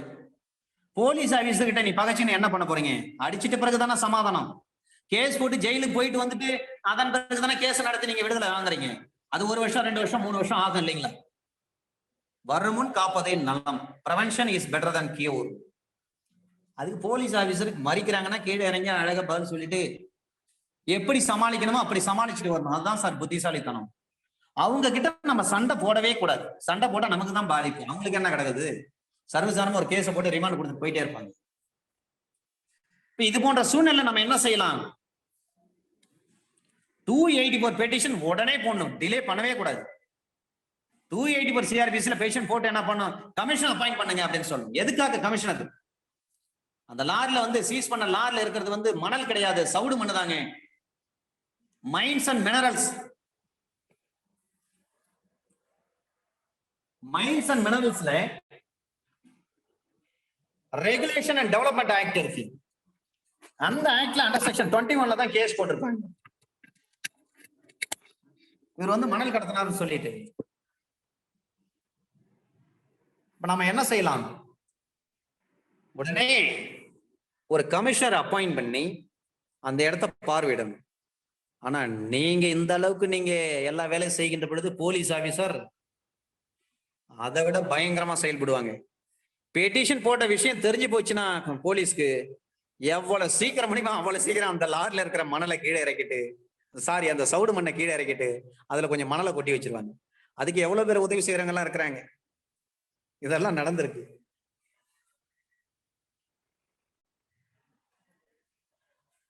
ஒரு கமிஷனர் அப்பாயிண்ட் பண்றேன்னு சொன்னா சிம்பிளி இருக்கணும். SIMPLEA simply. எதற்காக ஒரு கமிஷனர் அப்பாயிண்ட் பண்ணுவாங்க? ஒரு ஸ்டேட்மெண்ட்டை ரெக்கார்ட் பண்றதுக்கு அப்பாயிண்ட் பண்ணலாம். ஒரு இடத்துக்கு வந்து விசாரணை செய்வதற்கு அப்பாயிண்ட் பண்ணலாம். ஒரு மினிஸ்டீரியல் ஒர்க் செய்வதற்கு அப்பாயிண்ட் பண்ணலாம். ஒரு பிளேஸ வந்து பார்த்து அதை ஆய்வு செய்வதற்கு, தள விசாரணை செய்வதற்கு அப்பாயிண்ட் பண்ணலாம். இடத்தை நேர்ல வந்து பார்த்து அளக்கிறதுக்கு. ஒரு சொத்து பாகப்பிரிவினை செய்வதற்கு அப்பாயிண்ட் பண்ணலாம். ஒரு கணக்கு வழக்குகளை சரி செய்வதற்கு கமிஷனர் அப்பாயிண்ட் பண்ணலாம். ஒரு அட்மினிஸ்ட்ரேட்டிவ் ஒர்க்குக்கு அப்பாயிண்ட் பண்ணலாம். இதுதான் சார் சிம்பிளி இதனுடைய ஸ்டாண்ட்ஸ். சிபிசி நடத்துறப்ப இதுக்கு நிறைய ஜட்ஜ்மெண்ட் இருக்கு. அதை நான் சிபிசி நடத்துறப்ப உங்களுக்கு தெளிவா கொடுத்து, ஏன்னா சிஆர்பிசி குயிக்கா முடிக்க வேண்டிய ஒரு சூழ்நிலை. அடுத்த சாப்டர், அடுத்த சப்ஜெக்ட் நம்ம போகணும். Chapter number 23, evidence in inquiries and trials.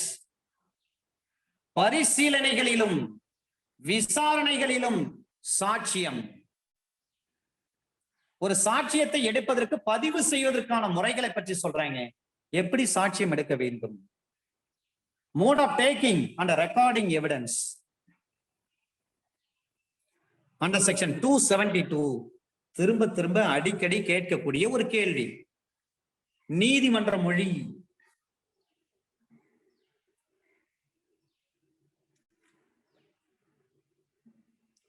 ஒரு மாநில அரசு இந்த சிஆர்பிசியினுடைய நோக்கங்களை பொறுத்தபடி,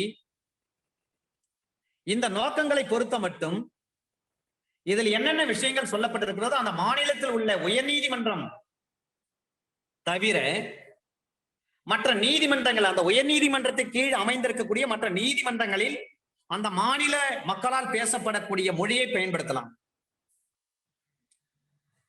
under article 348 of constitution of India 1950, உயர் நீதிமன்ற உச்ச நீதிமன்றத்தினுடைய லாங்குவேஜ் பாத்தீங்கன்னா இங்கிலீஷ். அதே போல 345 மறக்காதீங்க, அதுவும் லாங்குவேஜ் தான். எங்க எங்க பயன்படுத்தணும், சட்டமன்றமா பார்லிமெண்ட்டுமா அப்படின்னு சொல்லப்பட்டிருக்கு. Under section 272 language of court, நீதிமன்ற மொழி. ஹைகோர்ட், ஒரு மாநிலத்தில் இருக்கிற ஹைகோர்ட்டை தவிர மற்ற அந்த ஹைகோர்ட் கீழே இருக்கக்கூடிய சபார்டினேட் கோர்ட் இருக்கும் பாருங்க, அந்த அத்தனை நீதிமன்றங்களும் அந்த மாநில மக்கள் பேசுகின்ற அந்த மொழியை பயன்படுத்தலாம். தமிழ்நாட்டை பொறுத்தவரை தமிழ், கேரளான்னா மலையாளம், ஆந்திரான்னா தெலுங்கு, கர்நாடகா என்று சொன்னால் கன்னடம், மகாராஷ்டிரா என்று சொன்னால் மராத்தி, குஜராத் மாநிலம் என்று சொன்னால் குஜராத்தி. இப்படி அந்தந்த மாநில மொழிகளை பேசக்கூடிய மக்கள் எங்கே வசிக்கிறார்களோ அந்த மொழியை பயன்படுத்தலாம். Under section 272. அண்டர் செக்ஷன் 273 சாட்சியம் யார் முன்பாக எடுக்கப்பட வேண்டும். இந்த ரெண்டு செக்ஷனுமே திரும்ப திரும்ப கேள்வி கேட்கப்பட்ட செக்ஷன். ஜுடிஷியல் எக்ஸாம்ல சாப்டர் நம்பர் 23ல இந்த ரெண்டு செக்ஷனை கண்டிப்பா கேட்பாங்க. கோர்ட் லாங்குவேஜ் பற்றி சிஆர்பிசில எந்த செக்ஷன்ல சொல்லப்பட்டிருக்கிறது? கோர்ட் லாங்குவேஜ் பற்றி சிஆர்பிசில அண்டர் செக்ஷன் 272. எவிடன்ஸ் யார் முன்பாக எடுக்க வேண்டும் என்று சிஆர்பிசில எந்த சட்டப்பிரிவில் சொல்லப்பட்டிருக்கிறது? Under section 273. Evidence is to be taken in the presence of accused. சாட்சியம் எதிரியின் முன்பாகத்தான் எடுக்கப்பட வேண்டும், அவருடைய முன்னிலையில் தான் எடுக்கணும். இல்ல அவர் முன்பாக எடுக்கக்கூடாதுன்னு வேற ஏதாவது சொல்லி இருந்தாங்கன்னா அதன்படி செயல்படணும். அப்ப இதுக்கு விதிவிலக்கான செக்ஷன் எதுங்க? Under section 164 subsection 5A, under section 164 subsection 5 capital A class A. இதுல தான் அந்த ரேப் ரிலேட்டட் கேசஸ் எல்லாம் சொல்றாங்க. அப்ப ரேப் ரிலேட்டட் கேசஸ் எல்லாம் வந்து எடுக்கணும்னு சொன்னா, நீங்க சாட்சி எடுக்கிறீங்கன்னு சொன்னா எதிரியின் முன்பாக எடுக்க வேண்டிய அவசியம் கிடையாது. அண்டர் செக்ஷன் 299 CRPC எதிரியின் முன்பாக சாட்சியம் எடுக்க வேண்டிய அவசியம் கிடையாது. ஏன்னா எதிரி அங்க ஆஜராம இருப்பாரு. Record of evidence in absence of accused. சாட்சி வந்திருப்பாங்க, அக்யூஸ்ட் இல்லாம இருப்பாங்க. எவிடன்ஸ் எடுக்க முடியுமா? எடுத்து தான் ஆகணும், வேற வழி கிடையாது. 273க்கு வந்து விதிவிலக்கு வந்து 299 under section 164 subsection 5 capital A clause A. இதை நீங்க வந்து மறக்கவே கூடாது. இதுல ஒரு ப்ரொவிஷன் சொல்றாங்க, பாலியல் தாக்குதலுக்கு உட்படுத்தப்பட்ட அல்லது மற்ற பாலியல் குற்றங்களுக்கு ஆட்படுத்தப்பட்ட 18 வயதுக்கு கீழே உள்ள நபர் அவர் சாட்சி அளிக்கிறாருன்னு சொன்னா அவரை குறுக்கு விசாரணை செய்வதற்கான உரிமையை வந்து எதிரிக்கு அளிக்கும். அதே வேளையில அந்த நபரை வந்து முரண்படுத்தாமல் இருக்கணும். நீங்க போக்சோ ஆக்ட் யாராவது நடத்தி இருந்தீங்கன்னா தெரியும், ஒரு ஸ்கிரீன் போட்டிருப்பாங்க, பச்சை கலர் ஸ்கிரீன். அந்த ஸ்கிரீனுக்குள்ளதான் அந்த குழந்தை இருப்பாங்க, விக்டிம். வக்கீல் நேரடியா பார்த்து கேள்வி கேட்க கூடாது, குழந்தைய பார்த்து. வக்கீல் நேரா ஜட்ஜை பார்த்து தான் கேள்வி கேட்கணும். ஜட்ஜி தான் அந்த கேள்வி அந்த குழந்தைக்கு புரிய வைப்பார். அந்த குழந்தை சொல்றதுதான் ஜட்ஜி அப்படியே ரெக்கார்ட் பண்ணுவாங்க. அக்யூஸ்ட் அந்த குழந்தையை பார்க்க கூடாது. அதே மாதிரி டிஃபென்ஸ் கவுன்சில் அந்த குழந்தையை பார்த்து நேரடியா பார்த்து கேள்வி கேட்க முடியாது. அந்த குழந்தைகிட்ட நீங்க வேற சாதாரணமான கேள்விதான் கேட்கணும். இதுவெல்லாம் 3/2/2013 தான் கொண்டு வராங்க சார். அதுல தான் நடைமுறைப்படுத்துறாங்க. இதுல எதிரி என்பவர் எது தொடர்பாக இருக்க வேண்டும் என்று சொன்னால் சாப்டர் நம்பர் 8ல என்ன சொல்றாங்களோ அதன்படிதான். சாப்டர் நம்பர் 8 படிதான் எதிரி வருவாருங்க. Under section 274 record in summons cases and inquiries, அழைப்பான வழக்குகளில் பரிசீலனைகளினுடைய பதிவு. ஒரு ஜுடிஷியல் ஆபீசர் முன்னாடி ஒரு விசாரணை நடக்குது, அது சம்மன் கேஸ். இதுல 145ல இருந்து 148 வரை இதனுடைய 2 பிரிவுகளும். 145 எதை பற்றி பேசுகிறது? 148 எதை பற்றி பேசுகிறது? நீர் சம்பந்தமான பிரச்சனை. அண்டர் செக்ஷன் 145 நீர் சம்பந்தமான ஒரு பிரச்சனை, அதை பற்றி பேசுகிறது. 148 எதை பற்றி பேசுகிறது? லோக்கல் இன்கொயரி, தல விசாரணை, விசாரணை செய்வது. இதைத்தான் கிரிமினல் ஐபிசி சொல்றாங்க, லோக்கல் இன்கொயரி, தல விசாரணை சொல்றாங்க. 148 சிஆர்பிசி சொல்றாங்க, லோக்கல் இன்கொயரி சொல்றாங்க. அது மட்டுமல்ல, 446 எதை பற்றி பேசுகிறது அதையும் நாம் பார்க்க வேண்டும். ஏன்னு சொன்னால் இந்த 3 சட்ட பிரிவுகளை தான் நாம கையில் எடுத்துக்கிறோம். ஜாமீன் பத்திரமானது தண்ட இழப்பாக இருக்கும் பொழுது நடைமுறை. Procedure when bond has been forfeited 446. அப்ப இந்த ப்ரொசீஜர்ல வந்து ஒரு கோர்ட் ப்ரொசீடிங்ஸ் வந்து நடந்துட்டு இருக்கு. அவ்வாறு நடக்கின்ற பொழுது இதை நீங்கள் எவ்வாறு செயல்படுத்த வேண்டும்?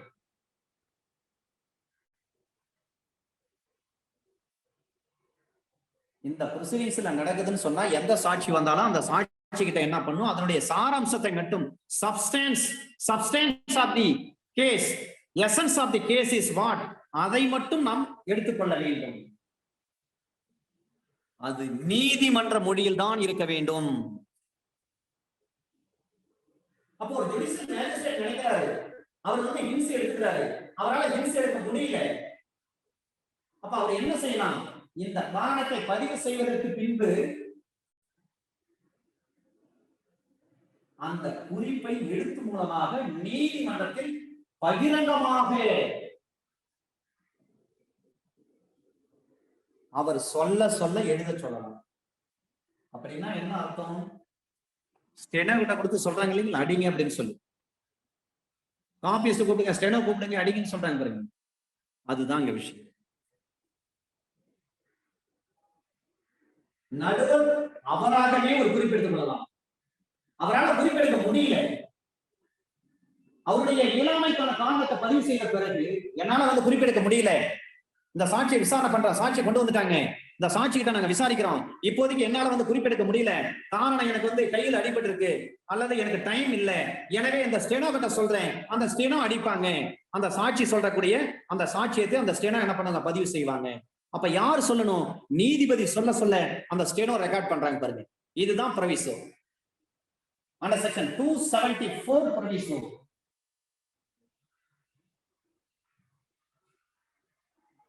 சம்மன் கேஸ்ல இப்படித்தான் பதிவு செய்வார்கள். Under section 275 record in warrant case. கண்டிப்பா கேட்பாங்க சார். 274 275 மறக்கவே கூடாது. 274 சம்மன் கேஸ் வந்து ரெக்கார்ட் பண்றது, 275 வாரண்ட் கேஸ் ரெக்கார்ட் பண்றது.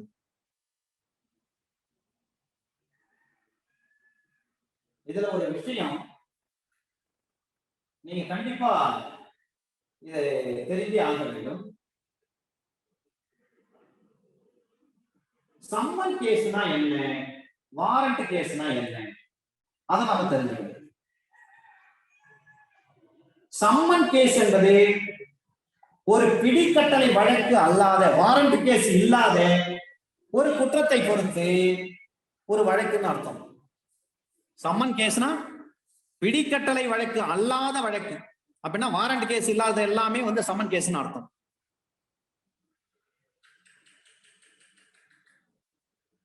இத பற்றி எந்த சாப்டர்ல சொல்லப்பட்டிருக்கிறது? சாப்டர் நம்பர் 20, 21 தான் இதை பற்றி சொல்றாங்க. இப்ப சாப்டர் நம்பர் 20 எதை பற்றி பேசுகிறது, அதை நாம் தெரிந்து கொள்ள வேண்டும். சாப்டர் நம்பர் 21 சம்மரி ட்ரையலை பற்றி பேசுகிறது. சாப்டர் நம்பர் 20 சம்மன் ட்ரையலை பற்றி பேசுகிறது, சம்மன் கேஸ் பற்றி பேசுகிறது. சாப்டர் நம்பர் 19 வாரண்ட் ட்ரையலை பற்றி பேசுகிறது.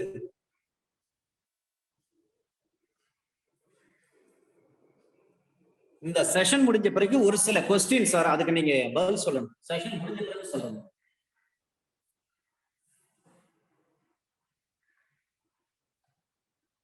ஒரு பிடிக்கட்டளை வழக்கு, அதுல வந்து எப்படி ரெக்கார்ட் பண்றாங்க, அதை நம்ம பார்க்க வேண்டும். ஒரு நடுவர் முன்பாக ஒரு விசாரணை செய்யப்படக்கூடிய ஒரு வாரண்ட் கேஸ் இருக்குது. அந்த பிடிக்கட்டளை வழக்குகள், அந்த கேஸ்ல எல்லாவற்றிலும் சாட்சி இருக்கிறாங்கன்னு சொன்னா ஒவ்வொருவரையும் என்ன பண்ணணும், விசாரணை செய்யணும். அவ்வாறு விசாரணை செய்கின்ற பொழுது அந்த சாட்சியம் அந்த நடுவராலே எழுத்து மூலமாக எழுதி கொள்ளப்பட வேண்டும். அதுக்கு முன்னாடி எல்லாம் கையால எழுதுவாங்க. சில நேரங்களில் வந்து டைபிஸ்ட் இல்ல, கரண்ட் இல்ல, சாதாரண டைப்ரைட்டிங் மெஷின் கிடையாது, கம்ப்யூட்டர் மட்டும் இருக்குது. அன்னைக்கு வந்து சாட்சி எல்லாம் வந்துட்டாங்க, வேற வழி இல்லை, முக்கியமான கேஸ். அப்ப மேஜிஸ்ட்ரேட் என்ன பண்ணணும், சாட்சி வந்து நம்ம குறுக்கு கேள்வி கேட்கறது எல்லாவற்றையும் என்ன பண்ணணும், அவர் கையாலே வந்து குறிப்பெடுக்க வேண்டியதுதான், கைப்பட எழுதணும்.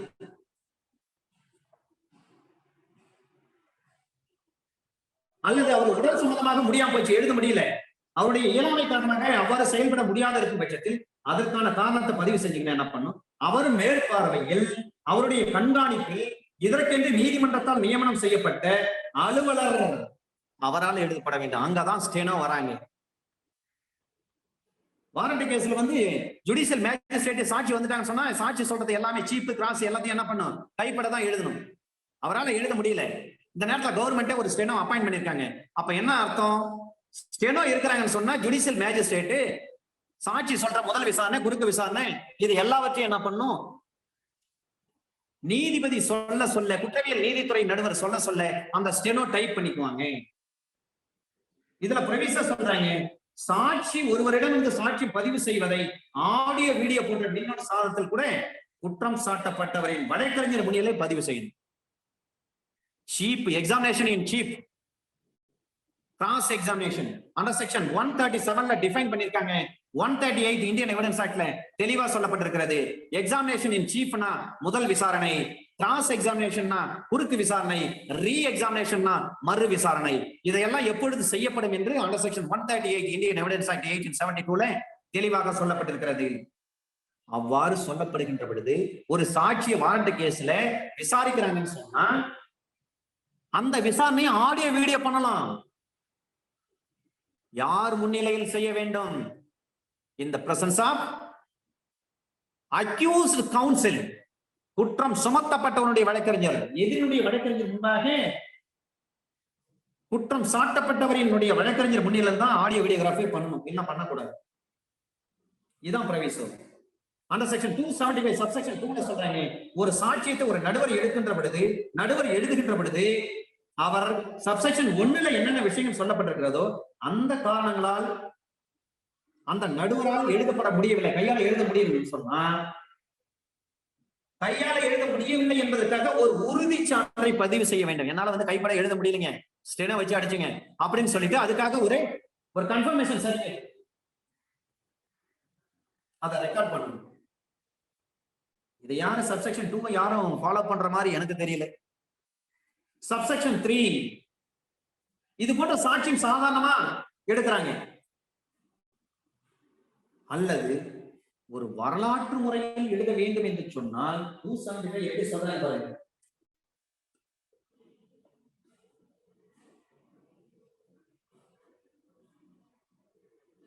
Such evidence shall ordinarily be taken down in the form of narrative by the magistrate.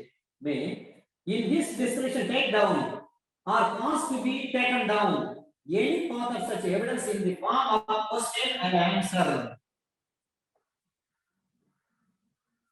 அந்த சாட்சியை சாதாரணமா எடுக்கிறாங்கன்னு சொன்னா எப்படி எழுதணும்?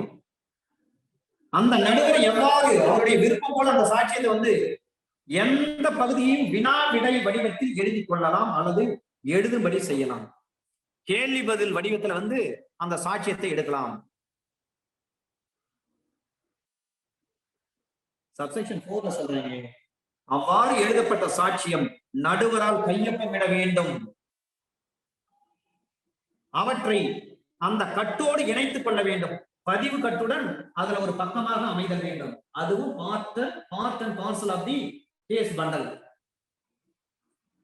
The evidence or taken down shall be signed by the magistrate and shall form part of the record. Part and parcel of the record. Subsection 1ல சொல்றாங்க, நடுவர் தான் வந்து சாட்சி வந்துட்டாங்க, சாட்சியிட்ட கைப்பட எழுதணும். முதல் விசாரணை குறுக்கு விசாரணை அவரால் எழுத முடியல, அதுக்கான காரணங்களை பதிவு செய்து கொண்டு கவர்மெண்டால யார் வந்து அப்பாயிண்ட் பண்ணிருக்காங்களோ எழுத்தரோ அவங்க கிட்ட என்ன பண்ணணும், அவர் நடுவர் சொல்ல அந்த ஸ்டெனோ வந்து டைப் பண்ணிக்கணும். சப்செக்ஷன் 1 இதுல ஒரு ப்ரொவிஷா கொடுத்திருக்காங்க, அந்த எதிரி கிட்ட நீங்க அந்த சாட்சி கிட்ட நீங்க வந்து விசாரணை பண்றீங்க அப்படின்னு சொன்னா அதை ஆடியோ வீடியோகிராஃப் பண்ணிக்கலாம். ஆனால் யார் முன்னிலையில பண்ண முடியும்? அந்த அக்யூஸ்டுடைய counsel provided that the evidence of witness under this subsection may also be recorded by the audio video recording means in the presence of the advocate of the person accused of the offense. Subsection 1ல சொல்றாங்க, சாட்சி வந்துட்டாங்கன்னா ஜட்ஜே வந்து கைப்பட எழுதணும். அவரால் எழுத முடியல, உடம்பு சரியில்லை, எழுத முடியலன்னா அந்த காரணத்தை பதிவு செய்து கொண்டு அவர் சொல்ல கவர்மெண்டால் அங்கீகரிக்கப்பட்ட கவர்மெண்டால் பணியில் அமர்த்தப்பட்ட அந்த ஸ்டெனோ வந்து எழுதணும், டைப் பண்ணிக்கணும். ப்ரொவிஷனல் என்ன சொல்றாங்கன்னா, நீங்க ஆடியோ வீடியோகிராஃப் பண்றீங்கன்னு சொன்னா அக்யூஸ்ட் கவுன்சில் இருக்கிறாருன்னா அவர் முன்னிலையில தான் நீங்க பண்ணணும். சப்செக்ஷன் 2ல சொல்றாங்க, அந்த சாட்சியத்தை எழுதும்படி சொல்லுகின்ற பொழுது அதனுடைய காரணங்கள் அதனால வந்து எழுத முடியலன்னு சொன்னா அதுக்கு ஒரு உறுதி சான்று கொடுக்கணும், அதையும் பதிவு செய்யும். சப்செக்ஷன் 3ல சொல்றாங்க, அந்த சாட்சி எப்படி இருக்கலாம், கேள்வி பதில் வடிவத்தில் இருக்கலாம். சப்செக்ஷன் 4ல சொல்றாங்க, அவ்வாறு நீங்க சாட்சியம் எடுக்கப்பட்ட பிறகு அதில் நீங்கள் ஜுடிஷியல் ஆபீசர் கையெழுத்து போடணும். கையெழுத்து போட்டு அந்த டெபோசிஷனை கேஸ் பண்டலோட இணைச்சிக்கணும். இதெல்லாம் 31/12/2009 இருந்து நடைமுறைக்கு வந்தது. அண்டர் செக்ஷன் 276 அமர்வு நீதிமன்றத்தின் முன்பாக நடக்கக்கூடிய ஒரு விசாரணை. Record and trial before court of session 274, 75, 76 மறக்கவே கூடாது. மிக முக்கியமான சட்டப்பிரிவு சிஆர்பிஎஸ்ல 274, 275, 276, 277 இதெல்லாம் மிக முக்கியமானது.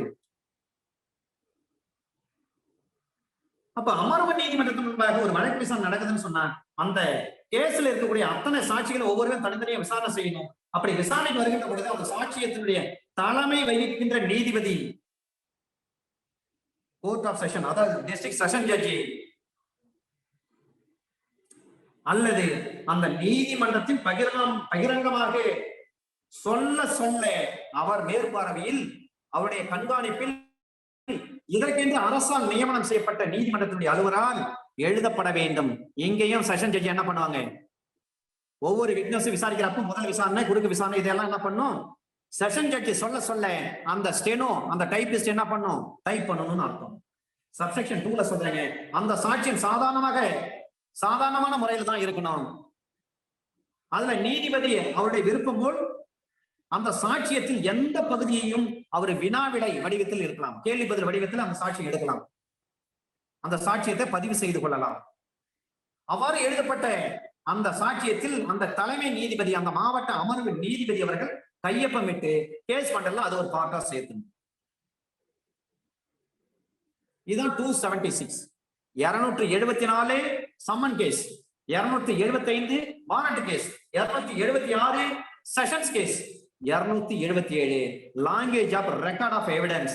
சாட்சியத்தை நீங்கள் பதிவு செய்யும் பொழுது அதற்கான எந்த மொழியில் அவற்றை பதிவு செய்ய வேண்டும் இததான் சொல்றாங்க.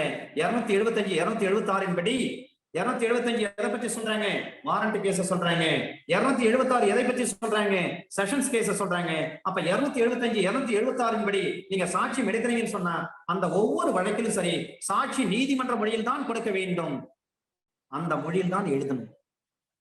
இப்ப நீதிமன்ற மொழி எது, சபார்டினேட் கோர்ட்டை பொறுத்தவரையிலையும் தமிழ்நாட்டை பொறுத்தவரை தமிழ் தான். அப்ப தமிழ்ல தான் சாட்சி எடுக்கணும். செஷன்ஸ் கோர்ட்ல போயிட்டு சாட்சி எடுக்கிறீங்கன்னு சொன்னா சிவில் கேஸா இருந்தாலும் கிரிமினல் கேஸா இருந்தாலும் தமிழ்ல தான் வந்து டைப் பண்ணுவாங்க. அண்டர் செக்ஷன் 277 சப்செக்ஷன் கிளாஸ் ஏல சொல்றாங்க, கிளாஸ் பில சொல்றாங்க அதை வேற எந்த மொழியிலேனாலும், தமிழ் தெரியாத ஒருத்தர் வராரு ஒரு வழக்குல, அப்ப அவரு என்ன பண்ணுவாரு, வேற மொழியில தான் சொல்லுவாரு. வேற மொழியில என்னன்னா சாட்சி கொடுக்கணும்னு சொன்னா அது அப்படியே என்ன பண்ணும், முடியும்னு சொன்னா அதுல வந்து அப்படியே டைப் பண்ணிக்கலாம், அந்த மொழியில் எழுதி கொள்ளப்படலாம். அல்லது அவ்வாறு சாத்தியம் இல்லைன்னு சொன்னா அந்த சாட்சி விசாரணை செய்யும் போதே அந்த சாட்சியத்தின் உண்மையான மொழிபெயர்ப்பு யாருன்னு சொன்னா டிரான்ஸ்லேட்டர் யாரோ அவர் கொண்டு வரணும். ஒரு குஜராத்திக்காரன் ஒரு கேஸ் வந்து ஒரு மர்டர் கேஸ் தஞ்சாவூர்ல நடந்திருக்கு, மர்டர்.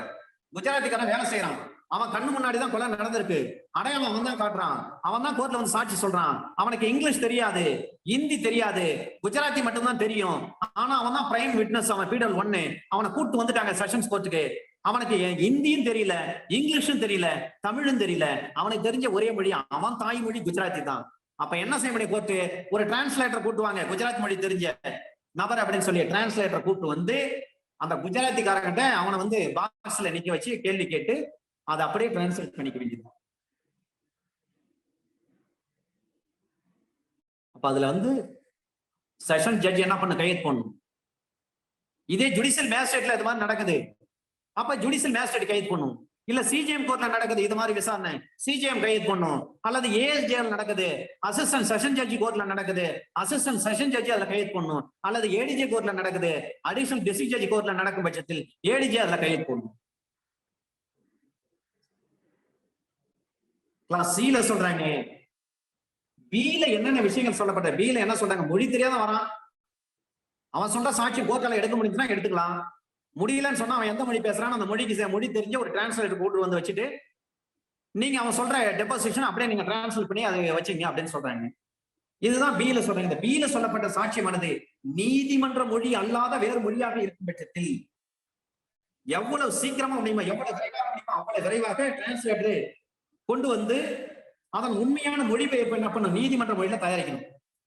தமிழ்நாட்டுல வந்து ஒரு குஜராத்திக்காரன் சாட்சியம் சொல்றான்னு சொன்னா குஜராத் மொழி தெரிஞ்ச ஒரு டிரான்ஸ்லேட்டர் கூப்பிட்டு வந்து எவ்வளவு சீக்கிரம் முடியுமோ அவ்வளவு சீக்கிரமா கூப்பிட்டு வந்து அதை கோர்ட் லாங்குவேஜ்ல கன்வெர்ட் பண்ணும். ஐ மீன் தமிழ் மொழியில அதை கன்வெர்ட் பண்ணிக்கணும். கன்வெர்ட் பண்ண பிறகு என்ன பண்ணும், அதுல presiding officer of the court அவர் தான் வந்து he has to be signed on it. அதுல வந்து கையெழுத்து போடணும் அவர் தான். இதுல ப்ரொவிசர் சொல்றாங்க, இந்த பியின் படி அந்த சாட்சியமானது ஆங்கிலத்தில் எழுதி கொள்ளப்பட்டிருந்து நீதிமன்ற மொழியில் அதன் மொழிபெயர்ப்பு தரப்பினர்கள் எவரேனும் கோரப்படாத பொழுது அந்த மொழிபெயர்ப்பு செய்வதை நீதிமன்றம் தவிர்த்து விடணும். இங்கிலீஷ்ல டெபாசிஷன் ரெக்கார்ட் பண்ணிட்டாங்க. இதுல யாருமே அப்ஜெக்ஷன் பண்ணல. அக்யூஸ் தரப்புல இருந்து யாருமே அப்ஜெக்ஷன் பண்ணல. அல்லது ப்ராசிக்யூஷன் தரப்புல இருந்து எந்த அப்ஜெக்ஷன் பண்ணல. அப்ப டிரான்ஸ்லேட்டர் தேவையில்லை. அப்படின்னா என்ன அர்த்தம்? அப்ஜெக்ஷன் பண்ணலாம், எல்லாம் ஒத்துக்கிறாங்கன்னு அர்த்தம். இங்கிலீஷ்ல அந்த டெபாசிஷன் இருக்கட்டும்னு சொல்லி அவங்க ஒத்துக்கிறாங்கன்னு அர்த்தம். அண்டர் செக்ஷன் 277ல கிளாஸ் ஏல சொல்றாங்க, சாட்சி வராங்கன்னா நீதிமன்ற மொழியில் தான் வந்து சாட்சியம் இருக்கு. நீதிமன்ற மொழி அண்டர் செக்ஷன் 272 என்ன சொல்றாங்க, உயர் நீதிமன்றத்தை தவிர மற்ற நீதிமன்றங்கள் எல்லாமே அந்த மாநில மக்களால் பேசக்கூடிய மொழி. தமிழ்நாட்டை பொறுத்தவரை தமிழ் தான் court language under section 272 CrPC படி. அதன்படி தமிழ்லயே வந்து ரெக்கார்ட் பண்ணீங்க. அதான் கிளாஸ் ஏ. கிளாஸ் பில சொல்றாங்க, வேற மொழியில வந்து சாட்சியம் அளிக்கலாம், நமக்கு தெரியல, எவ்வளவு சீக்கிரம் முடியுமோ அவ்வளவு சீக்கிரம் டிரான்ஸ்லேட்டர் கூப்பிட்டு வந்து டிரான்ஸ்லேட் பண்ணி, அந்த டிரான்ஸ்லேஷன் எப்படி இருக்கணும், நம்முடைய நீதிமன்ற மொழியில இருக்கணும், நம்ம தமிழ் மொழியில டிரான்ஸ்லேட் பண்ணி அதுல ஜுடிஷியல் ஆபீசர் கையெழுத்து போடணும். அதை கேஸ் பண்டல்ல சேர்த்துக்கணும். கிளாஸ் சில என்ன சொல்றாங்க, எவ்வளவு சீக்கிரம் முடியுமோ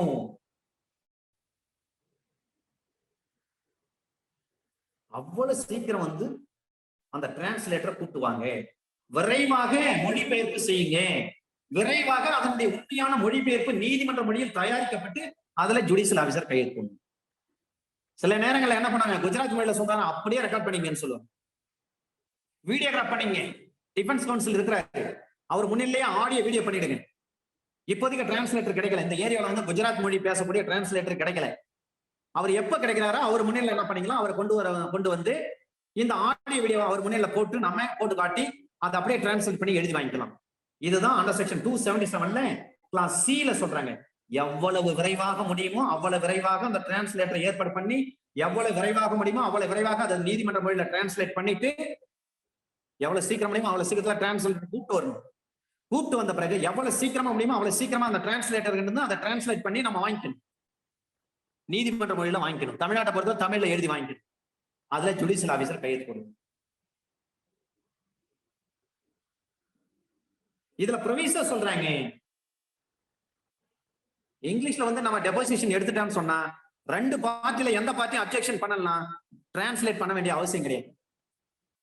இதுதான் 277.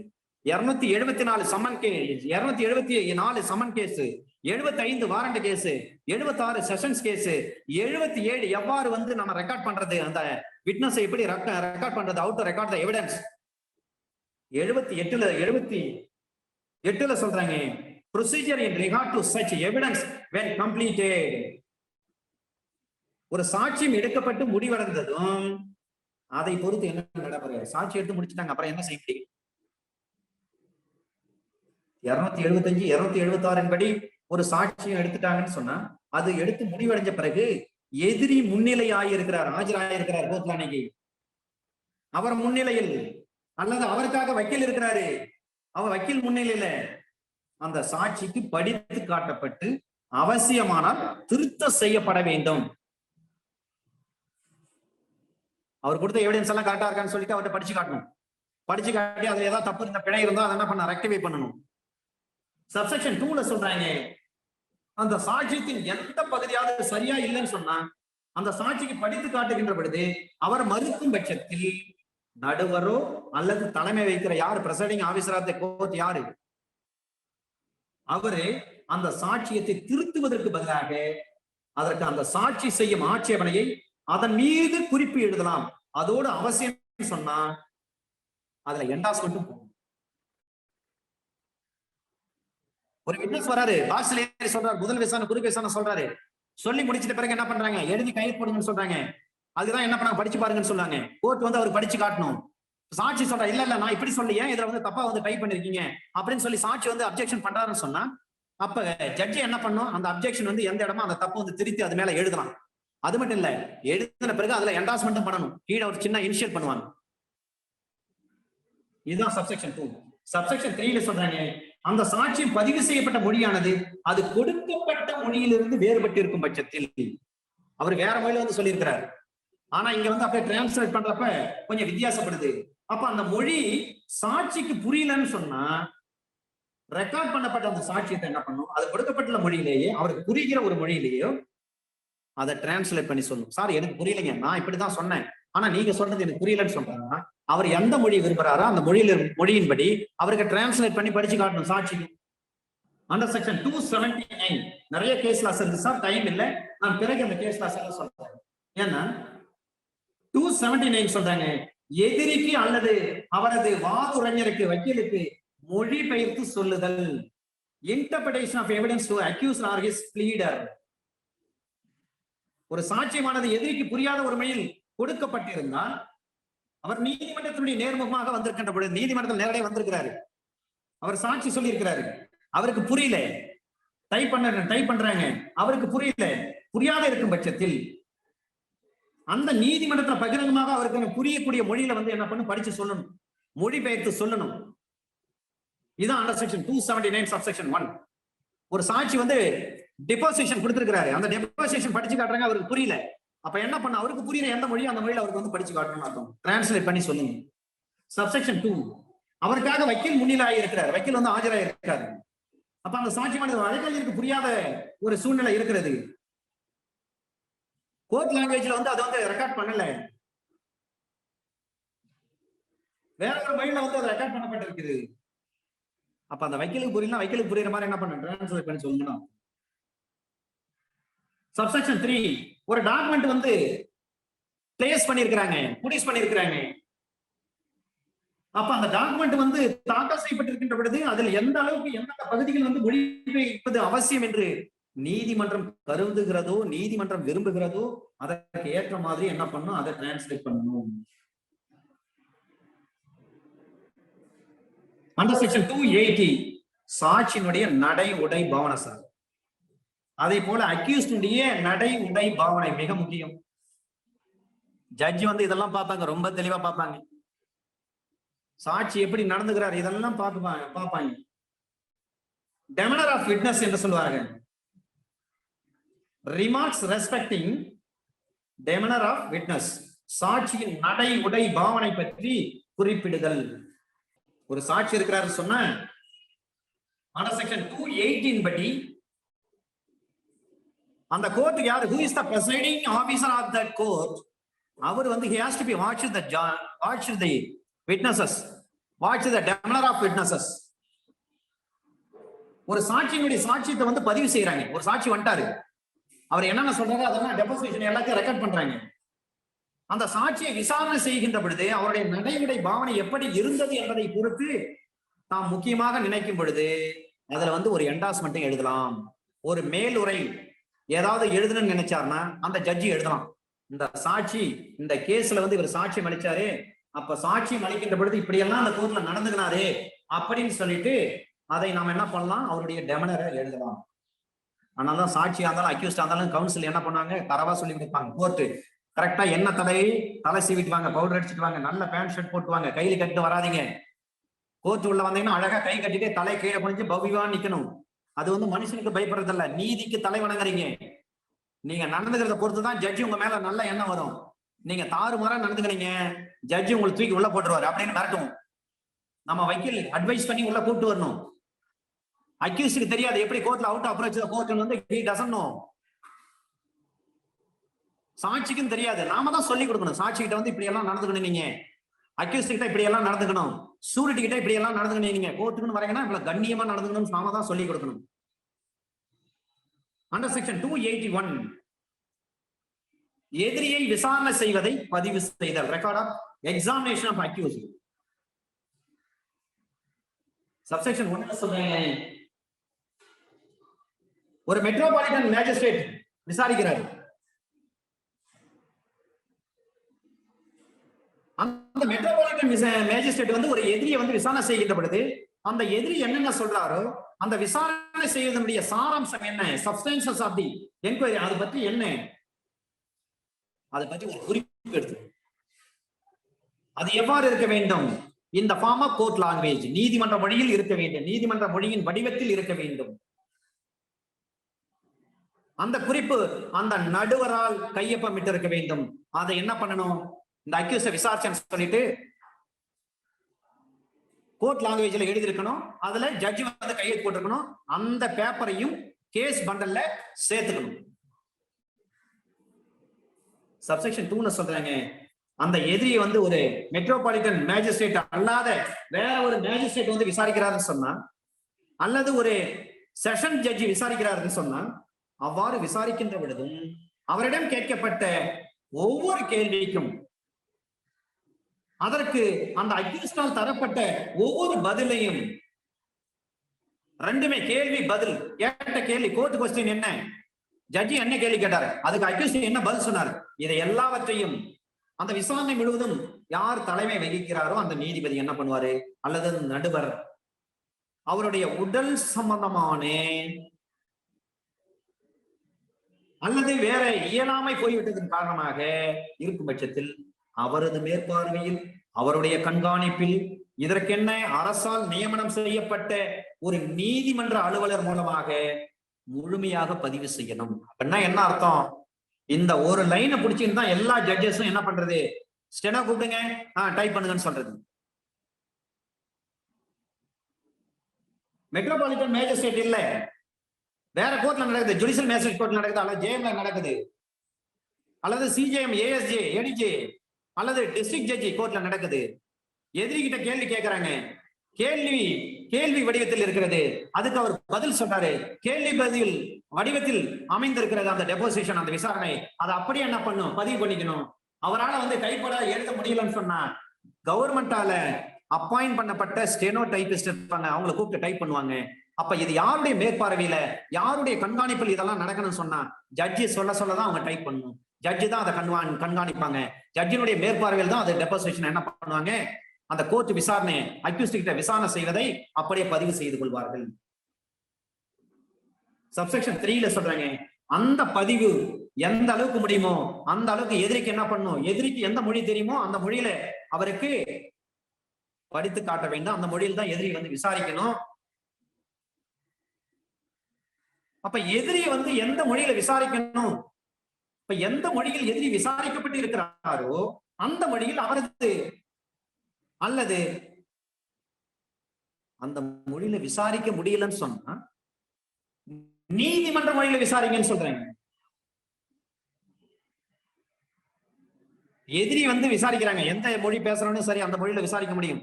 ஜட்ஜுக்கு தெரிஞ்சா விசாரிக்கலாம், கோர்ட்டு தெரிஞ்சா விசாரிக்கலாம். அப்ப அந்த மொழியில விசாரிக்க முடியல, கோர்ட் லாங்குவேஜ் என்ன, அந்த கோர்ட் லாங்குவேஜில் நீங்க விசாரிங்க. இதான் சப்செக்ஷன் 3. சப்செக்ஷன் 4ல சொல்றாங்க, அந்த பதிவு அந்த எதிரி கிட்ட விசாரணை பண்றாங்க பாருங்க, விசாரணை செய்து அதை பதிவு செய்து கொள்கிறாங்க பாருங்க, அந்த பதிவு அந்த ரெக்கார்டை எதிரிக்கு காட்டணும். இதை பாரு, உங்ககிட்ட விசாரணை பண்ணேன், நான் கேட்ட கேள்விக்கு நீங்க சொன்ன பதில் அப்படின்னு சொல்லி எதிரிக்கு காட்ட வேண்டும். அது மட்டுமல்ல, எதிரிக்கு படித்து காட்ட வேண்டும், ரீட் ஓவர் டு ஹிம். அது எந்த மொழியில் எழுதப்பட்டதோ அந்த மொழி அவருக்கு புரியலன்னு சொன்னா அவருக்கு புரிகிற மாதிரி ஒரு மொழியில் அவருக்கு டிரான்ஸ்லேட் பண்ணி காட்டுங்க. அப்ப டிரான்ஸ்லேட் பண்றப்ப இன்க்ரீஸும் பண்ணக்கூடாது, டிக்ரீஸும் பண்ணக்கூடாது. அதிகப்படுத்தி நீங்க எழுதிடக்கூடாது. டிரான்ஸ்லேட்டர் வந்து கோர்ட் சொல்றதை விட அதிகப்படுத்தி எழுதிடக்கூடாது. அதே மாதிரி அதிகப்படுத்தி விளக்கம் சொல்லக்கூடாது. சப்செக்ஷன் 5ல சொல்றாங்க, அதற்கு பின்பு எது எதிரியால் அல்லது நடுவர் தலைமை வகிக்கின்ற ஒரு நடுவர் யார் இருக்கிறாரோ அவர் தான் என்ன பண்ணுவாரு, அவர் முன்னில் தான் கேள்வி கேட்பாங்க, அவர் முன்னில் தான் விசாரணை பண்ணுவாங்க, எதிரி விசாரணை பண்ணுவாங்க. அந்த விசாரணையின் அடிப்படையில் அவர் சொல்ற பதில் அப்படியே பதிவு செய்து கொள்வாங்க. அந்த பதிவுல வந்து எதிரியால் கொடுக்கப்பட்ட அந்த ஸ்டேட்மெண்ட் உரை, அந்த உரை முழுமையானதும் உண்மையானதுமான விவரம் அடங்கியுள்ளது என்று தாம் கைப்படவே உறுதி சொல்லுதல் வேண்டும். கோர்ட் விசாரிச்சது, விசாரணையில வந்து எதிரி இந்த மாதிரிலாம் சொன்னாரு, இது உண்மையானது உறுதியானது அப்படின்னு சொல்லிட்டு என்ன பண்ணும், அதுல எழுதி கையெழுத்து போடணும், உறுதிப்படுத்தி. சப்செக்ஷன் 6ல சொல்றாங்க, இந்த பிரிவுல எதுவும் சுருக்கு முறை விசாரணைக்கு நடைபெறும் பொழுது எதிரி விசாரணை செய்வதன் மீது இயங்குவதாக சொல்லப்படுதல் ஆகாது. அப்ப சம்மரி ப்ரொசீஜர் பண்றீங்கன்னா இதெல்லாம் ஃபாலோ பண்ண தேவையில்லை. Under section 282, interpreter to be bound to interpret truthfully. மொழிபெயர்ப்பாளர் இருக்கிறான்னு சொன்னா அவர் உண்மையை தான் மொழிபெயர்க்க வேண்டும். சாட்சியம் அல்லது வாக்குமூலம் எதை பொறுத்தா மொழிபெயர்ப்புக்காக ஒரு மொழிபெயர்ப்பாளர் ஒருவருடைய சேவை குற்றவழக்கு நீதிமன்றத்திற்கு தேவைப்படுகின்ற பொழுது அல்லது குற்றவியல் நீதிமன்றம் அந்த டிரான்ஸ்லேட்டரை அந்த இன்டர்பிரேட்டரை கூப்பிடுகின்ற பொழுது அவர் அது போன்ற சாட்சியத்தை அல்லது அந்த வாக்குமூலத்தை உண்மையாக மொழிபெயர்க்க கட்டுப்பட்டவராவார். ரெஜிஸ்டர்டு இன்டர்பிரேட்டர், ரெஜிஸ்டர்டு டிரான்ஸ்லேட்டர் இவங்க தான் வருவாங்க. பதிவு செய்யப்பட்ட அரசால் அங்கீகரிக்கப்பட்ட மொழிபெயர்ப்பாளர் தான் வருவார்கள். அவர் உண்மையை தான் செய்யணும். இதுதான் அண்டர் செக்ஷன் 282. 283 சொல்றாங்க ஹைகோர்ட்டை பத்தி சொல்றாங்க. உயர் நீதிமன்றத்தில் பதிவு செய்கிறது உங்களுக்கு தெரிஞ்ச விஷயம் தான். உயர் நீதிமன்றத்தில் இருக்கிற ஒவ்வொரு வழக்கா இருந்தாலும் சரி, அதுல இருக்கக்கூடிய சாட்சியமா இருந்தாலும் சரி, அந்த சாட்சியத்தை பொறுத்து என்ன பண்ணுவாங்கன்னா இங்கிலீஷ்ல தான் அங்க டைப் பண்றாங்க.